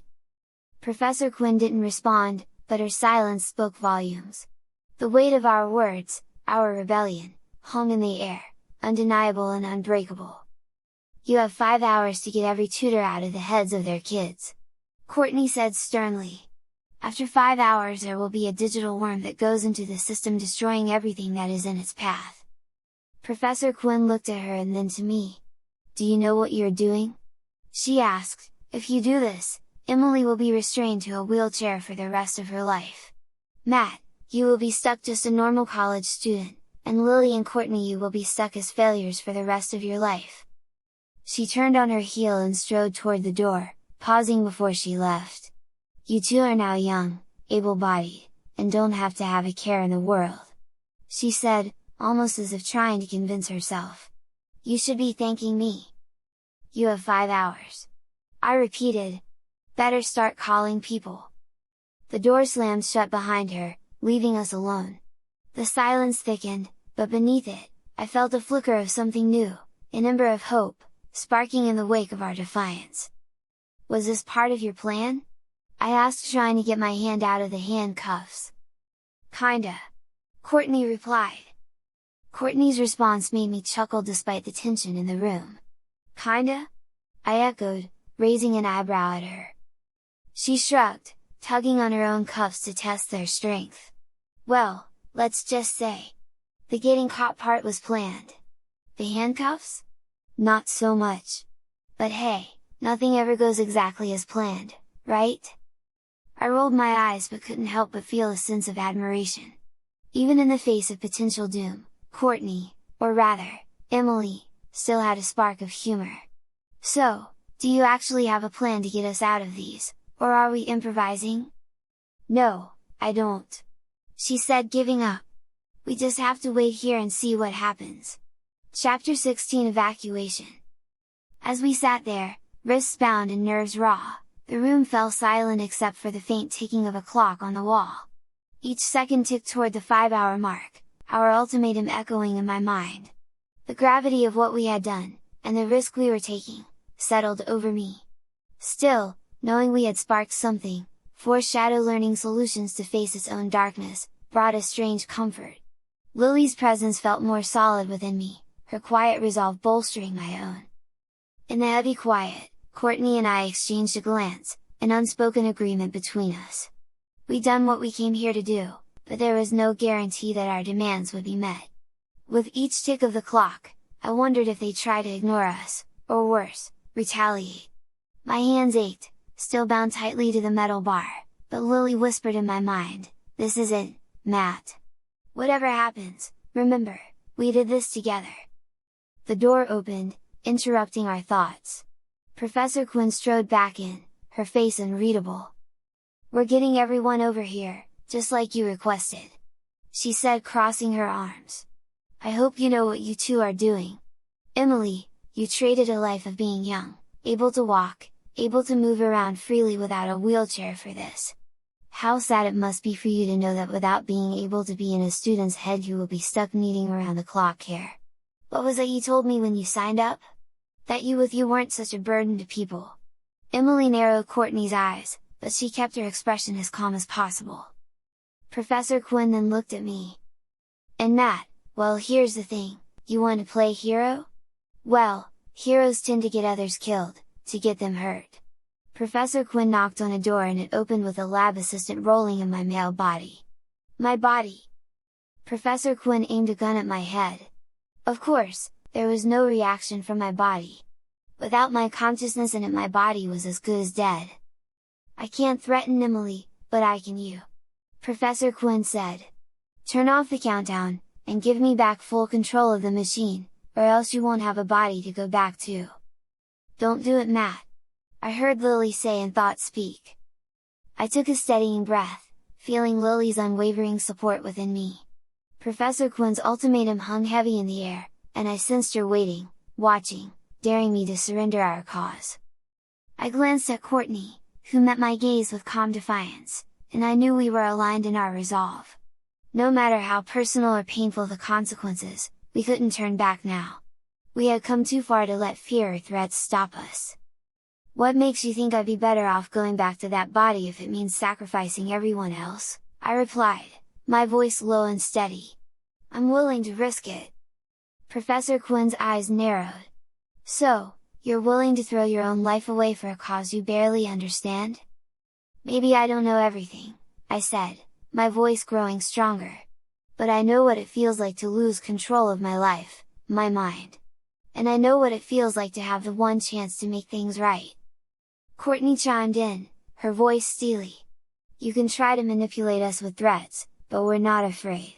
We're ready to pay the price if it means freeing these kids, and ourselves, from you. Professor Quinn smiled, she put the gun down for a moment. For a moment I thought that everything was going to be okay, I thought she had been bluffing. Bomb! The shots of gunfire rang out in the room. I turned away quickly and then slowly looked at my body. It looked normal, except for the round bullet hole that was now in the center of my forehead. Emily, you will be the first one back into your body. I want everyone to watch you, see your helpless frail body as they know that you're the end to their jobs. A guard came over to Courtney and took her away. Don't worry, Matt, your punishment is forever hearing Lily in your head, forever knowing that she's trapped, she will never move another finger, speak another word out loud, nothing. And guess what? It's all your fault! A guard unchained me for the bar on the wall and shoved me along the hallways leading me to the initiation machines.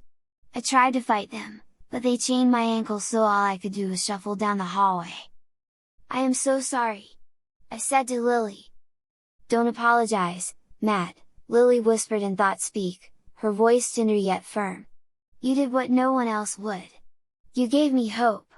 And even if this is the end, even if I'm trapped here forever, you tried. That matters. As we shuffled closer to the initiation machine room, the hum of machinery grew louder, a haunting reminder of all the minds that had been silenced by Shadow Learning Solutions. My chest felt hollow, an echo of grief for the life I would never reclaim and for Lily, whose freedom had been ripped from her reach.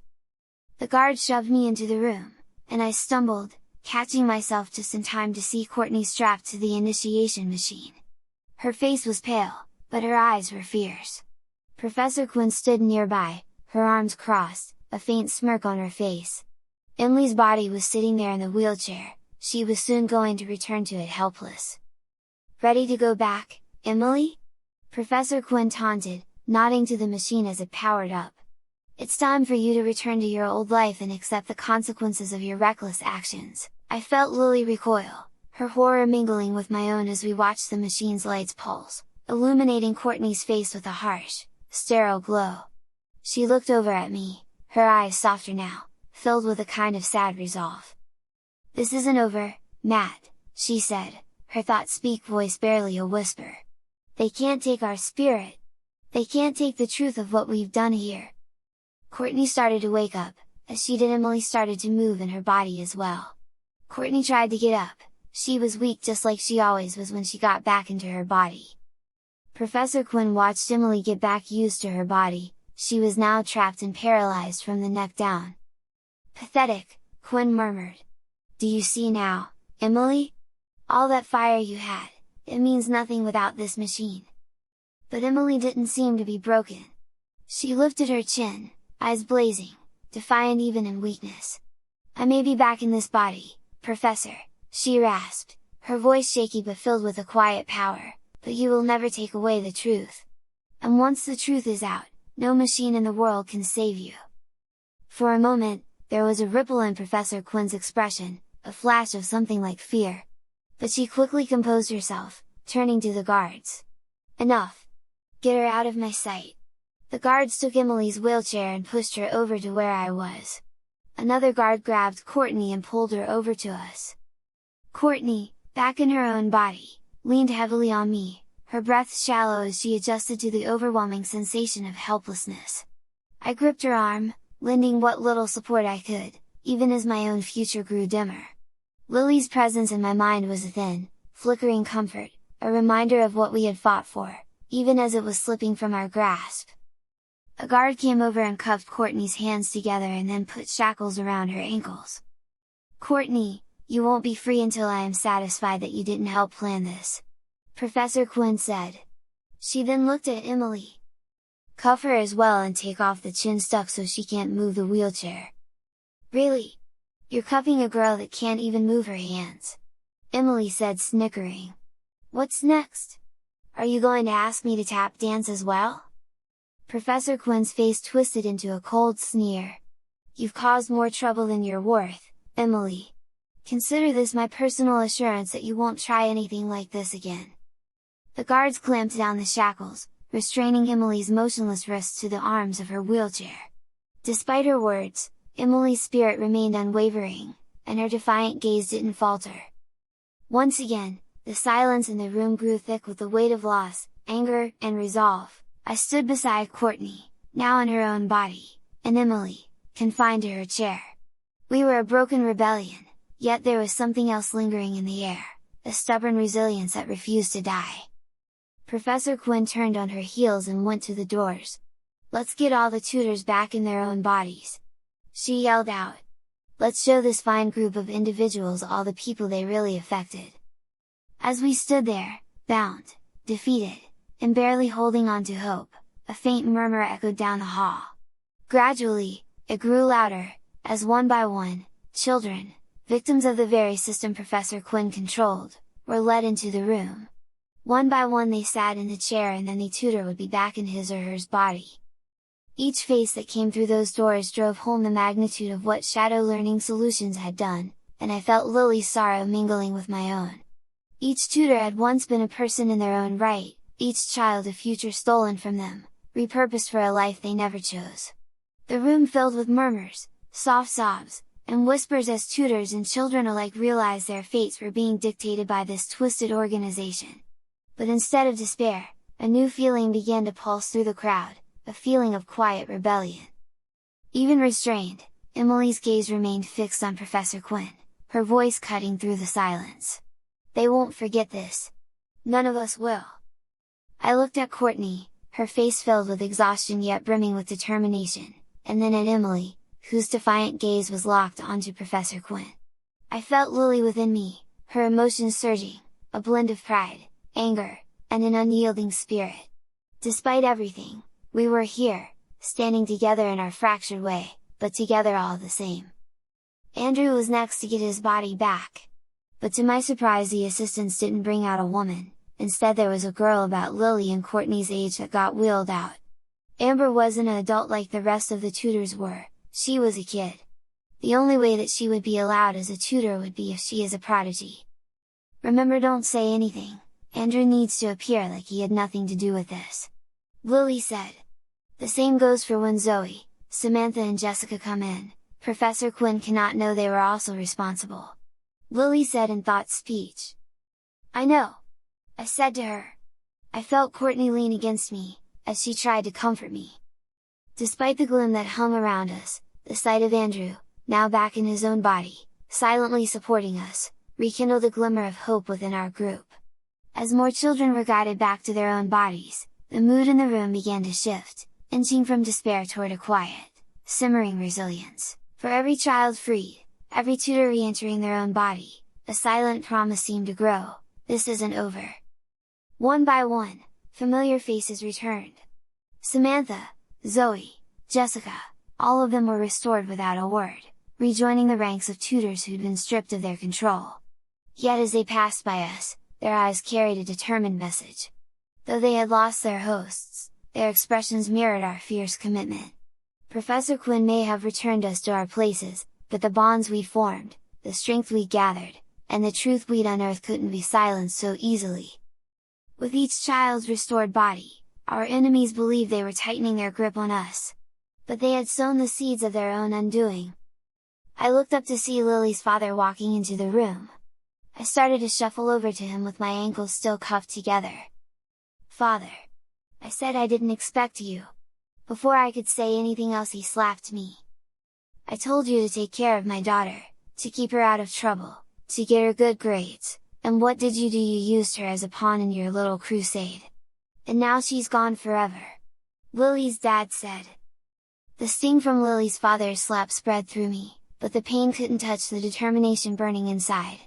He was right about one thing: Lily was gone from his grasp, but it was her spirit, her courage, that filled me now, surging in response to his fury. I lifted my head, meeting his eyes. "No, she's not gone," I replied, my voice steady, laced with the quiet strength of all that Lily had shared with me. "She's still in my head. Lily isn't the person you wanted her to be, she's more. She's her own person, with her own dreams and her own life. And that life isn't yours to control." Lily's father stared at me, disbelief and anger warning in his expression. "You have no idea what you're saying, Matt," he spat, his voice low. "You've condemned her to a life of failure and regret." I felt Lily in my mind, calm yet defiant. She whispered, "Let him think what he wants. I know who I am, and so do you. This is our victory, Matt. No one can take it from us. Father, please listen to me," I spoke in a quiet voice. "You are not my daughter, you're just a scared little man wearing her skin." Lily's father spat on me and walked away. I felt like crying, I felt like the worst person in the world, but I remained calm. Professor Quinn walked into the room and stood in front of us. Her glare encompassed all of us. "Guards, take Courtney and Samantha outside, I'm done with them." She then looked at me. "And for you, little girl, me and you are going to have fun." My eyes widened as it fought them from getting to me. I could hear Courtney screaming for me as a guard picked me up and carried me away. Chapter 17 Fire. I was thrown into a small room and cuffed to a wooden table. The metal door clanged shut behind me, leaving me in eerie silence. My wrists were bound tightly to the table in front of me, and I could feel the cold weight of the handcuffs digging into my skin. Shadows pulled around me, filling the dimly lit room with a suffocating air of isolation. The walls seemed to close in, the flickering fluorescent light above casting my shadow long and strange against the wall. "Stay calm, Matt. Just breathe," Lily's voice whispered in my mind, trying to offer comfort. But even she sounded worried, her own courage wavering as we both sensed the danger ahead. I took a deep breath, centering myself, focusing on Lily's presence within me. Together, we had faced more than anyone could have imagined. We'd exposed secrets, liberated minds, and challenged forces that believed they could control us. I knew that whatever was coming, Lily and I would face it as one. Footsteps approached, their sound sharp and deliberate, reverberating off the concrete floor. The doors swung open, and Professor Quinn stepped into the room, a cold, calculating smile etched on her face. Her eyes glinted with predatory satisfaction, as if savoring the moment of finally having me at her mercy. "You've caused quite a stir, haven't you, Matt?" she said, circling the table like a vulture. "All of your little defiance, your rebellion. It's cute, really.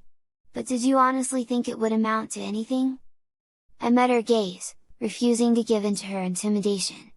"I think it already has," I replied, my voice steady. "We've shown the truth, and you can't cover that up.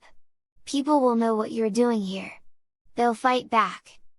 Her smile faltered, but only for a moment. "Is that so?" She leaned in, her face inches from mine, her eyes cold and unyielding. "You don't understand the power we wield. You're nothing more than a nuisance, a little mouse squeaking against the roar of a lion." I clenched my fists, feeling the edge of Lily's spirit bolstering me. "A lion?" I smirked, my voice laced with sarcasm. "Funny, because all I see is someone who's afraid. You're afraid of kids who think for themselves. Afraid of people who won't let you play God." Her eyes narrowed, anger sparking in her gaze. She straightened, her hand tightening around a small device she held. "Enough of this nonsense! You want to talk about fear? Let's see how brave you are when the tables are truly turned." With a press of her thumb, she activated the device, I expected something crazy to happen, but instead there was just a simple blue flame. This is how the lion defeats the mouse. Professor Quinn took out a piece of paper and waved it over the fire. Slowly the fire caught onto the paper. This room is surrounded by fireproof walls. The doors are 6 inches of pure steel. Don't worry, I'm only burning down this room. And by the time the fire is done with you, you will be nothing but a cremated ashes. Matt! I heard Lily thought speak to me. Her voice wavered and I could feel her cry. Lily, I whispered back in thought speak, feeling the weight of her fear mixing with my own. My heart pounded, but I forced myself to stay calm. There has to be a way out. Think, Matt, think. Professor Quinn stood by the door, watching the flames creep up the paper, her expression one of cold satisfaction. All that trouble you caused, she said with a mocking smile. I hope you're satisfied with yourself. I didn't respond. Instead, I took a deep breath, centering myself, forcing my mind to work past the panic. This isn't over yet, I thought to Lily. We didn't come this far to go out like this. The flames looked along the edge of the table now, the heat beginning to make my skin prickle. I glanced around the room, eyes darting to every corner, searching for anything, any possible escape. Come on, think. Matt, Lily whispered again, this time calmer, more determined. Don't give up. There has to be a way out. If this is it, then we at least go out fighting, right? Yes, I replied, feeling her courage strengthen me. And maybe we're not as trapped as she thinks. The cuffs on my wrists were thick, but if I could break them, or even loosen them, I'd have a chance. I tugged at the cuffs, pulling with all the strength I had, feeling the metal bite into my skin. My hands were slick with sweat, and the heat was starting to blur my vision, but I gritted my teeth and kept going. I couldn't let it end here. Not after everything. As I struggled, I caught sight of the sprinkler system overhead. If I could just trigger it, maybe it would give me enough time to figure out an escape. But there was nothing in reach to throw, nothing to set off the alarm. Come on, Matt! Don't give up! Desperation was a powerful motivator, and with one last burst of strength, I yanked against the handcuffs as hard as I could. Pain shot through my wrists, but with a sharp snap, one of the cuffs broke free. I wasted no time, I went to the door to find a way out. Smoke was beginning to fill the room. I coughed as I inhaled it into my lungs. The fire kept spreading and I could slowly feel myself start to fade. I pounded on the door again and collapsed to my knees. Smoke burned my eyes. This was it. I'm sorry, Lily. I said in no speak. I sat down next to the door and too weak to do anything else. As I knelt beside the door, coughing and gasping for air, I could feel Lily's fading presence in my mind, a warm ember that refused to go out, even as the fire closed in. She was there with me, her spirit woven through my thoughts, keeping me anchored to hope despite the impending doom. Then, through the thickening haze, I heard a muffled clang, like metal on metal. At first, I thought I was hallucinating. But the sound grew louder, more insistent. Footsteps. Someone was approaching from outside the door. Suddenly, there was a sharp bang. The door's heavy frame shuddered as if something, or someone, was hammering against it. I forced myself to focus, blinking through the haze as I watched the door rattle under the assault.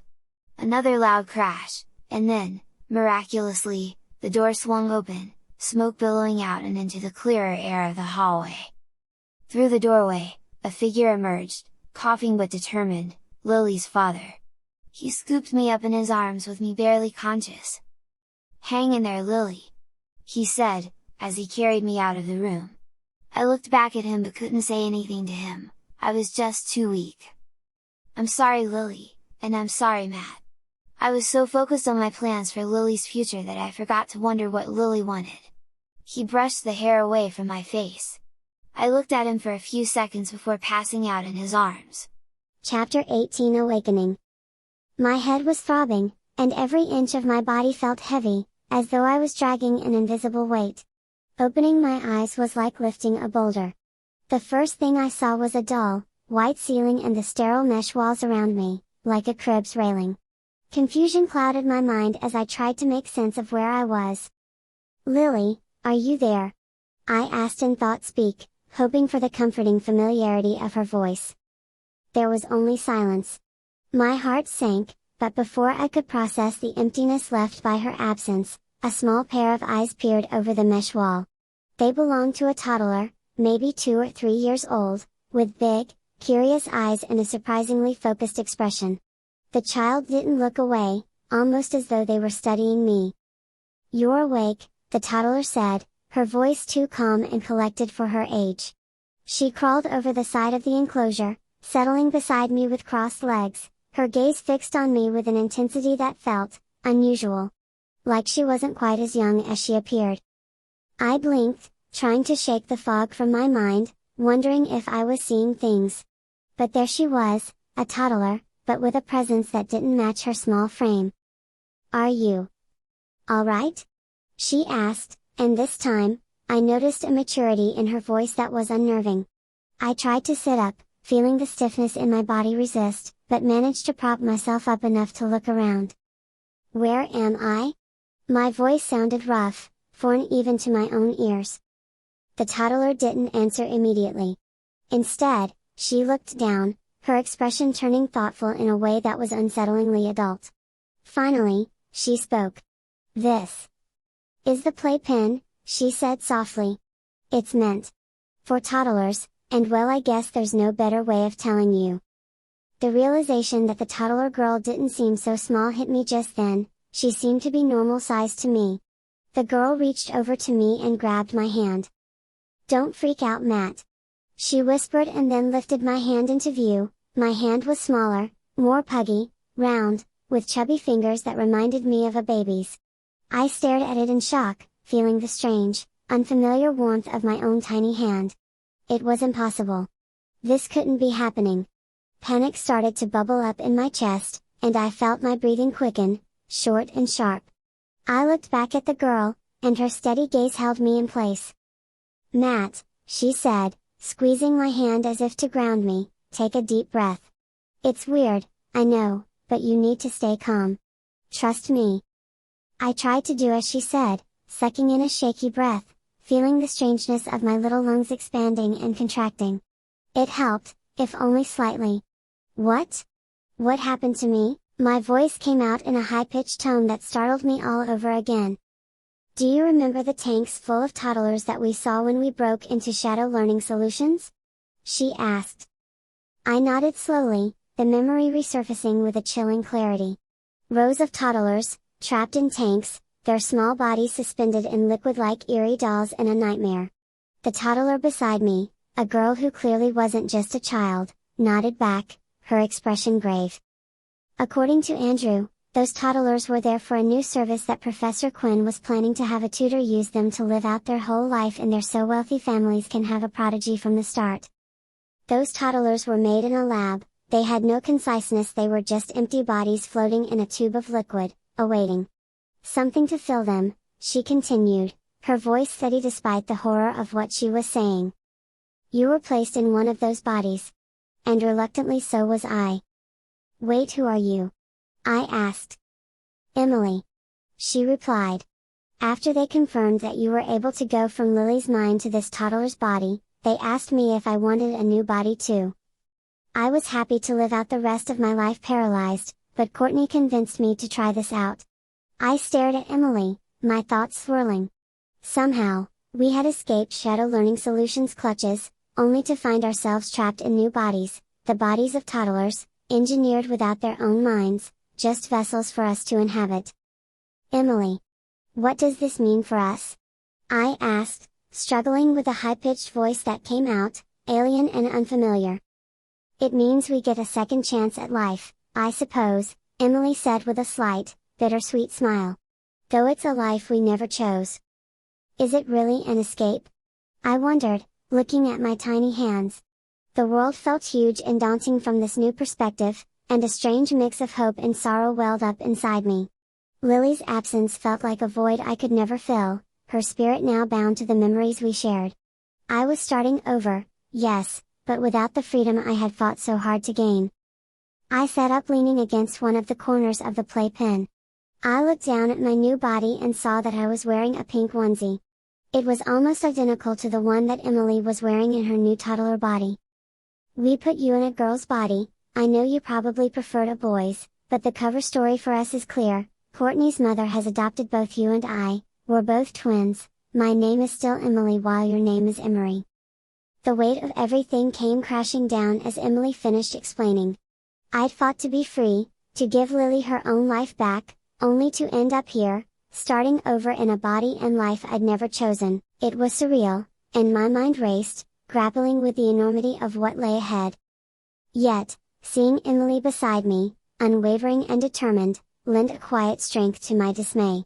This was a strange new world, yes, but perhaps it was also a chance to rebuild, to reclaim a piece of freedom that had been stolen. Shadow learning solutions may have stripped us of our original lives, but they couldn't take away our resilience, our sense of self, no matter what form we found ourselves in. Emily gave me a small, reassuring smile. "I know it's overwhelming. But we still have each other, and Courtney's mom has promised to look out for us. We're safe now." Emily then walked over to a baby monitor and turned it on. "She's awake!" she yelled out. Suddenly the door opened, and a group of people walked into the room, some of the girls I recognized. Courtney walked in first, her smile was so bright when she saw us. Then Jessica came in, Zoe came in holding Samantha, who was now just a few years older than we were now.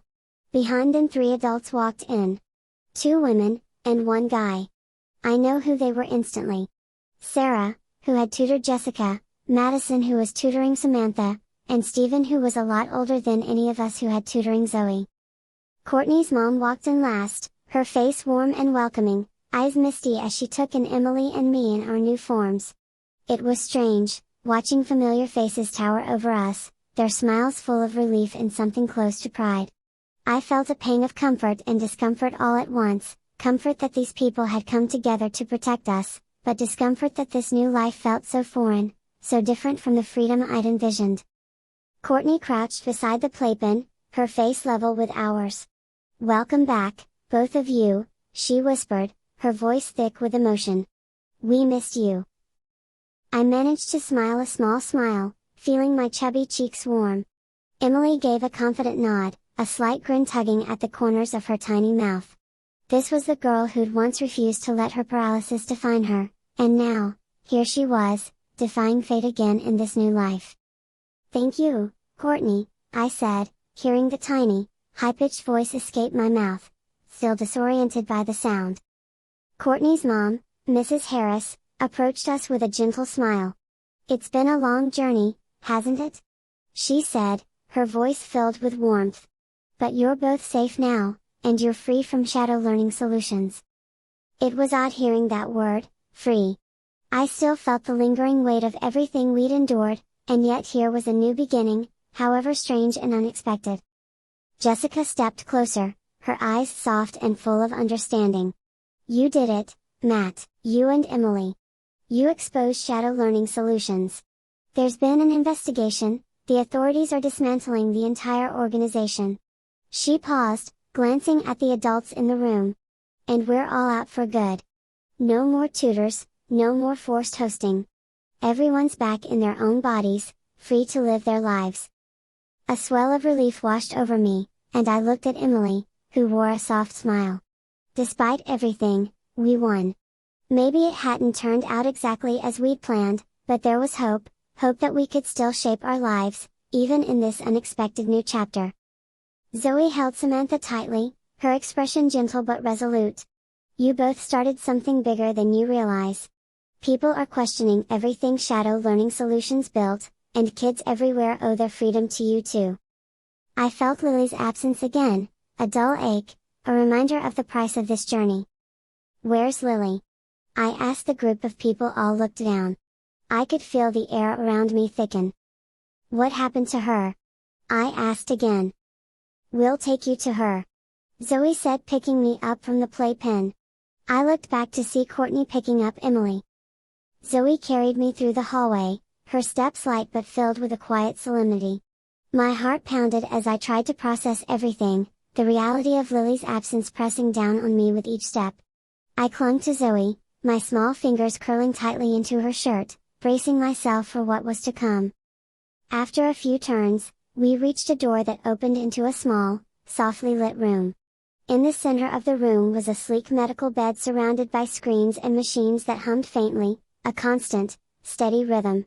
Lying there, as if asleep, was Lily's body, still and serene. Courtney set Emily down beside me, and we both took tentative steps forward, our tiny feet padding softly on the floor. It felt surreal to see Lily's body lying there. Her body was covered with bandages and was bruised.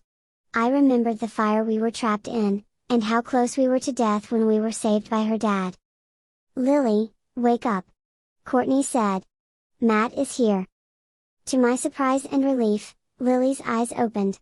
Her eyes blinked slowly, adjusting to the light, and for a moment, they looked empty, unfocused, as if she were gazing past us.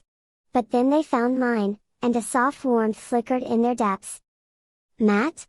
Lily's voice was faint, fragile, like a whisper carried on a breeze. Her lips formed my name with a mix of disbelief and wonder, and I felt a surge of relief so powerful it nearly took my breath away.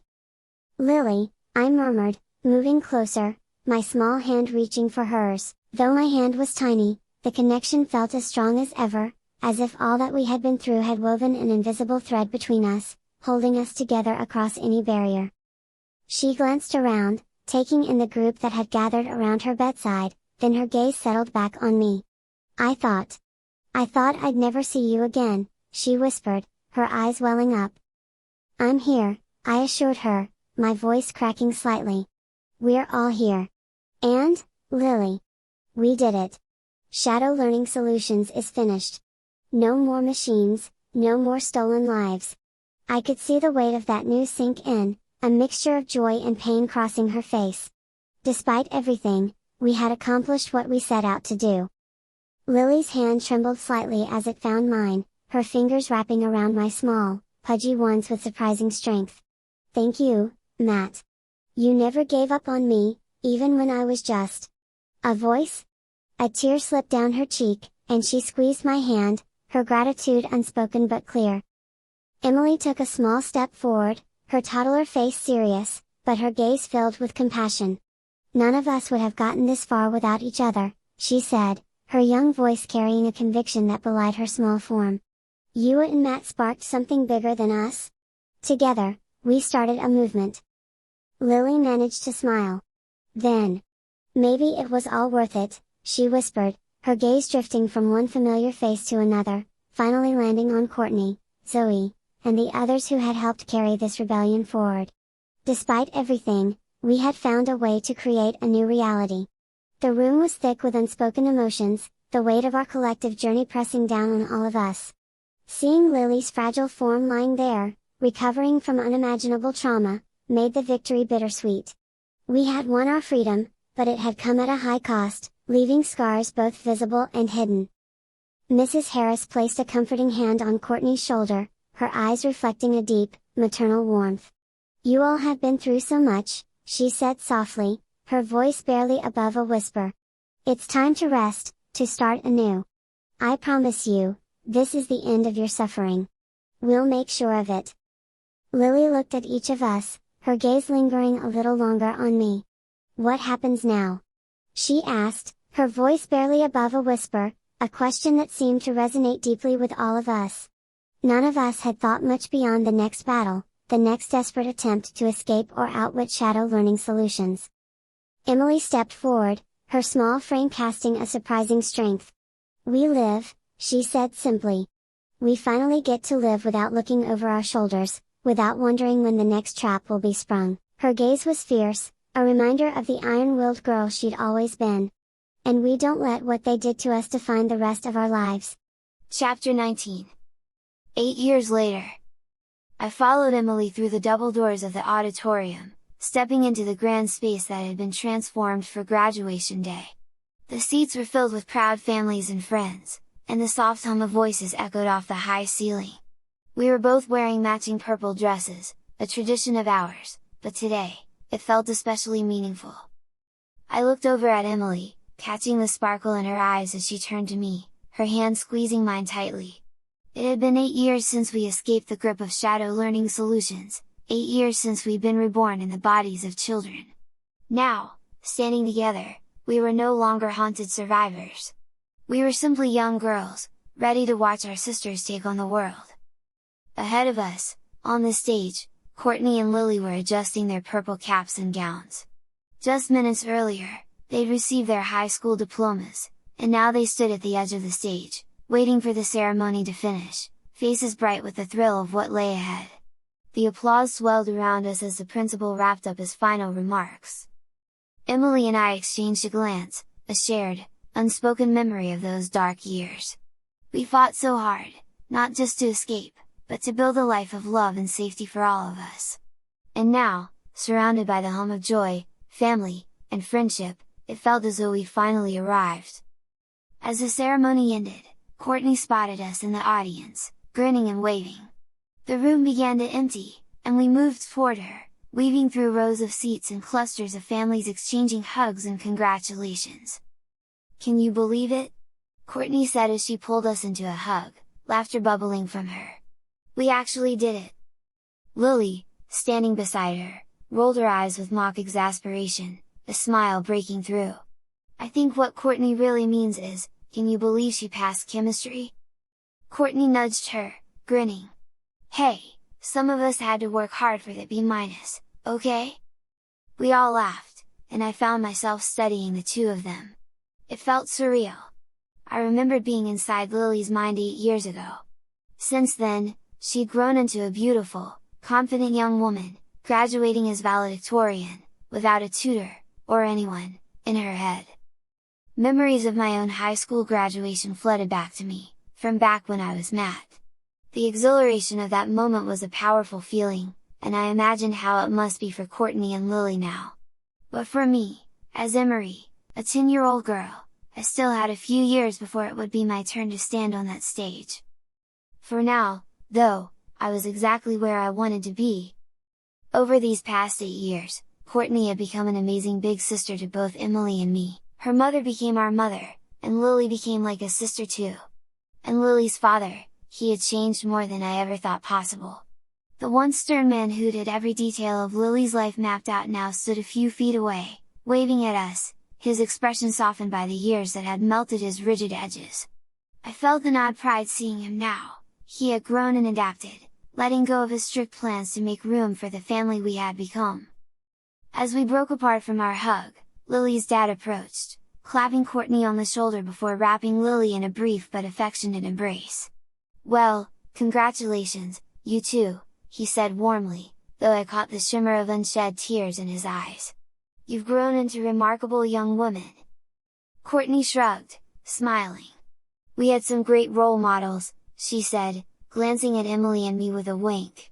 She often did that, a small reminder that Emily and I were more to her than just little sisters. We were her foundation, her family. The ceremony crowd began thinning, leaving only a few groups lingering around the auditorium, sharing final congratulations and taking last-minute photos. As Courtney and Lily exchanged a look, they leaned in, sharing a soft, gentle kiss. Watching them together, I couldn't shake the feeling that Lily might soon be more than just like a sister to me. Something told me she'd officially be one of us before too long. Emily nudged me, her eyes gleaming with that spark of humor I knew so well. "You know," she whispered, leaning close, "I bet they're going to have the fanciest wedding. And guess who's going to be flower girls?" I giggled, nodding. "Only if Courtney can resist turning the whole thing into an epic tragedy," I replied, imagining the beautiful chaos of Courtney planning her own wedding. As we gathered in the auditorium, the golden lights casting a warm glow over the room, the world felt open and boundless. We were no longer the children who had been trapped and manipulated by a faceless organization. We were something more now, a family, unconventional and unbreakable, as close as any could be. And as we celebrated together, surrounded by love and laughter, it felt like the perfect ending to this chapter of our lives. I walked over to the side of the stage, my hand tracing the smooth wood of the railing, feeling a strange blend of nostalgia and contentment. As I looked out over the near-empty auditorium, memories swirled, the voices of people who had once tried to own us, the echoes of places that no longer had a claim on us. It all seemed like it belonged to another lifetime, one that was almost too distant to feel real. But then I felt Emily's hand slip into mine, grounding me in the here and now. She smiled, a knowing look in her eyes, as if she could sense the direction of my thoughts. She squeezed my hand lightly, bringing me back from the edges of those memories. "Hey," she said softly, leaning her shoulder against mine. "We're free, Em. We're safe. And they can't touch us anymore." I nodded, breathing in deeply, letting the warmth of the room and the joy around me seep into my bones. "I know," I replied, my voice steady. "Sometimes it just still feels surreal."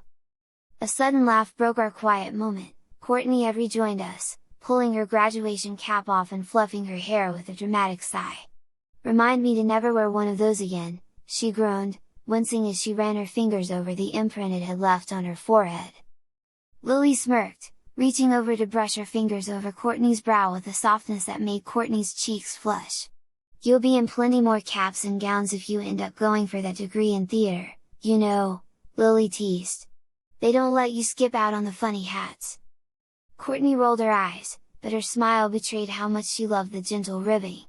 "Fine, but you better be there with me for all of them," she said, her voice barely above a whisper. Lily's response was a soft, "Always." The weight of that promise settled in the space between them, unspoken but powerful. And I found myself feeling grateful, truly grateful, that they had each other. I'd once wondered if the shadows of our past would keep us apart, but instead, we'd grown together, like vines climbing toward the light. Emily tugged on my hand, pulling me back into our small circle. "Alright, enough of the sappy stuff. Who's ready for graduation lunch? I've been waiting for cake since breakfast." Courtney laughed, draping an arm over both me and Emily. "It's a family tradition, after all. Cake, laughter, and maybe a little dancing later." As we moved toward the exit, a pang of discomfort twisted in my stomach. I forced a smile and turned to Emily. "I need to go to the restroom," I murmured, hoping she wouldn't sense my unease. Emily offered to come with me, but I shook my head, insisting I'd be fine alone. With a quick glance back, I slipped away, feeling a strange pull of foreboding as I walked down the narrow corridor to the restrooms. The hallway's bustle faded into silence as I stepped inside. I adjusted my purple dress, its soft fabric falling just above my knees, and took a deep breath, willing myself to relax. But the quiet was heavy, pressing down on me, and a chill traced its way up my spine. I was about to turn when I felt a presence behind me, a prickle of awareness that sent my heart pounding. I barely had a moment to react before a woman stepped out of the shadows by the sinks, her tall frame blocking my way. Her sharp, angular features and unnervingly calm expression froze me in place. Cold eyes pinned me, dissecting me, like she could see right through me. Then, from the doorway, a man moved in, his broad shoulders filling the space, his shadow stretching long across the tiled floor. He didn't speak, but his silent, unyielding gaze held the door, my only exit, firmly shut. "Emery," the woman purred, her voice cutting through the silence like a blade. She took a slow, calculated step closer, her lips curling into a thin, unnerving smile. I fought to stay calm, but my hands instinctively clutched the hem of my dress, a thin barrier in a sea of threats. Memories I'd locked away surged up, sterile white rooms, the cold metallic smell, the harsh glare of surgical lights. Shadow Learning Solutions? The name felt like poison in my mind. I tried to step back, but my heels hit the sink, trapped me. The woman tilted her head, studying me with a twisted satisfaction, her eyes lingering as if savoring a victory long in the making. "Emery," she said again, this time with an edge that sliced through my defenses. "We've been looking for you." The word struck me like a punch, and I felt my hands tighten around the hem of my dress, trying to keep myself from trembling. My face felt hot, shame and fear warring inside me as I struggled to hold myself with any semblance of composure, to keep some scrap of modesty, but it felt useless in front of her cold, probing gaze. What do you want?" I managed, my voice barely a whisper, strained with the effort to stay calm. The man's stare hardened, his expression cold and void of empathy. He didn't need words, his presence spoke volumes. "You?" He lunged forward, his grip ironclad as his fingers dug into my arm. I struggled, trying to twist free, but he was relentless, dragging me further into the restroom, deeper into the shadows where no one would hear. Quickly, the woman snapped, her eyes darting to the door. "We don't have much time. Ethan, are you ready?" Another figure stepped forward, a younger man, barely out of high school, his expression disturbingly blank. He nodded, his face unreadable. "Yes." My heart lurched as I realized where they were taking me. The man holding me wrenched open one of the stalls, and I caught a glimpse of the machine set up inside. It looked like something out of a nightmare. A grimy chair fitted with thick cables, wires, and a helmet bolted to the top, the dull silver gleaming under the fluorescent lights. The whole setup looked hauntingly familiar, as if it had been plucked straight from those long-buried memories, but there was something odd about it. It looked older, and not as neat as the ones we used before. Maybe this one was older? "No!" I cried, panic was clawing at my throat. I kicked and twisted, my dress bunching up in the struggle, but modesty was the last thing on my mind as I fought with every ounce of strength I had. The man's grip tightened, crushing my resistance as he forced me into the chair. "Stay still," the woman ordered, her face inches from mine, her breath cold against my cheek. Her eyes held a darkness I couldn't comprehend as she secured the helmet over my head. I tried to pull back, to escape, but there was no room to move, no way out. I felt the cold metal press down, pinning me in place, and a chill seeped through my skin, rooting me to the chair. The woman's hand hovered over the controls, her gaze fixed on mine, unblinking. "Good night, Emery," she whispered, her tone almost mocking. A low hum filled the air as the machine powered up. My heart raced, desperation clawing at my mind, my last thoughts a swirl of fear and defiance. Then, in a flash of blinding light, everything went dark. I awoke to find my eyes wouldn't open when I told them to, my hands didn't move when I wanted them to. I suddenly concluded that I was now being controlled. Memories of me back when I allowed Lily to take over my mind for dinner 8 years ago echoed in my mind. I was now the same helpless way. "Hello, Emery," a male thought-speak voice said to me. "We're going to have a lot of fun together."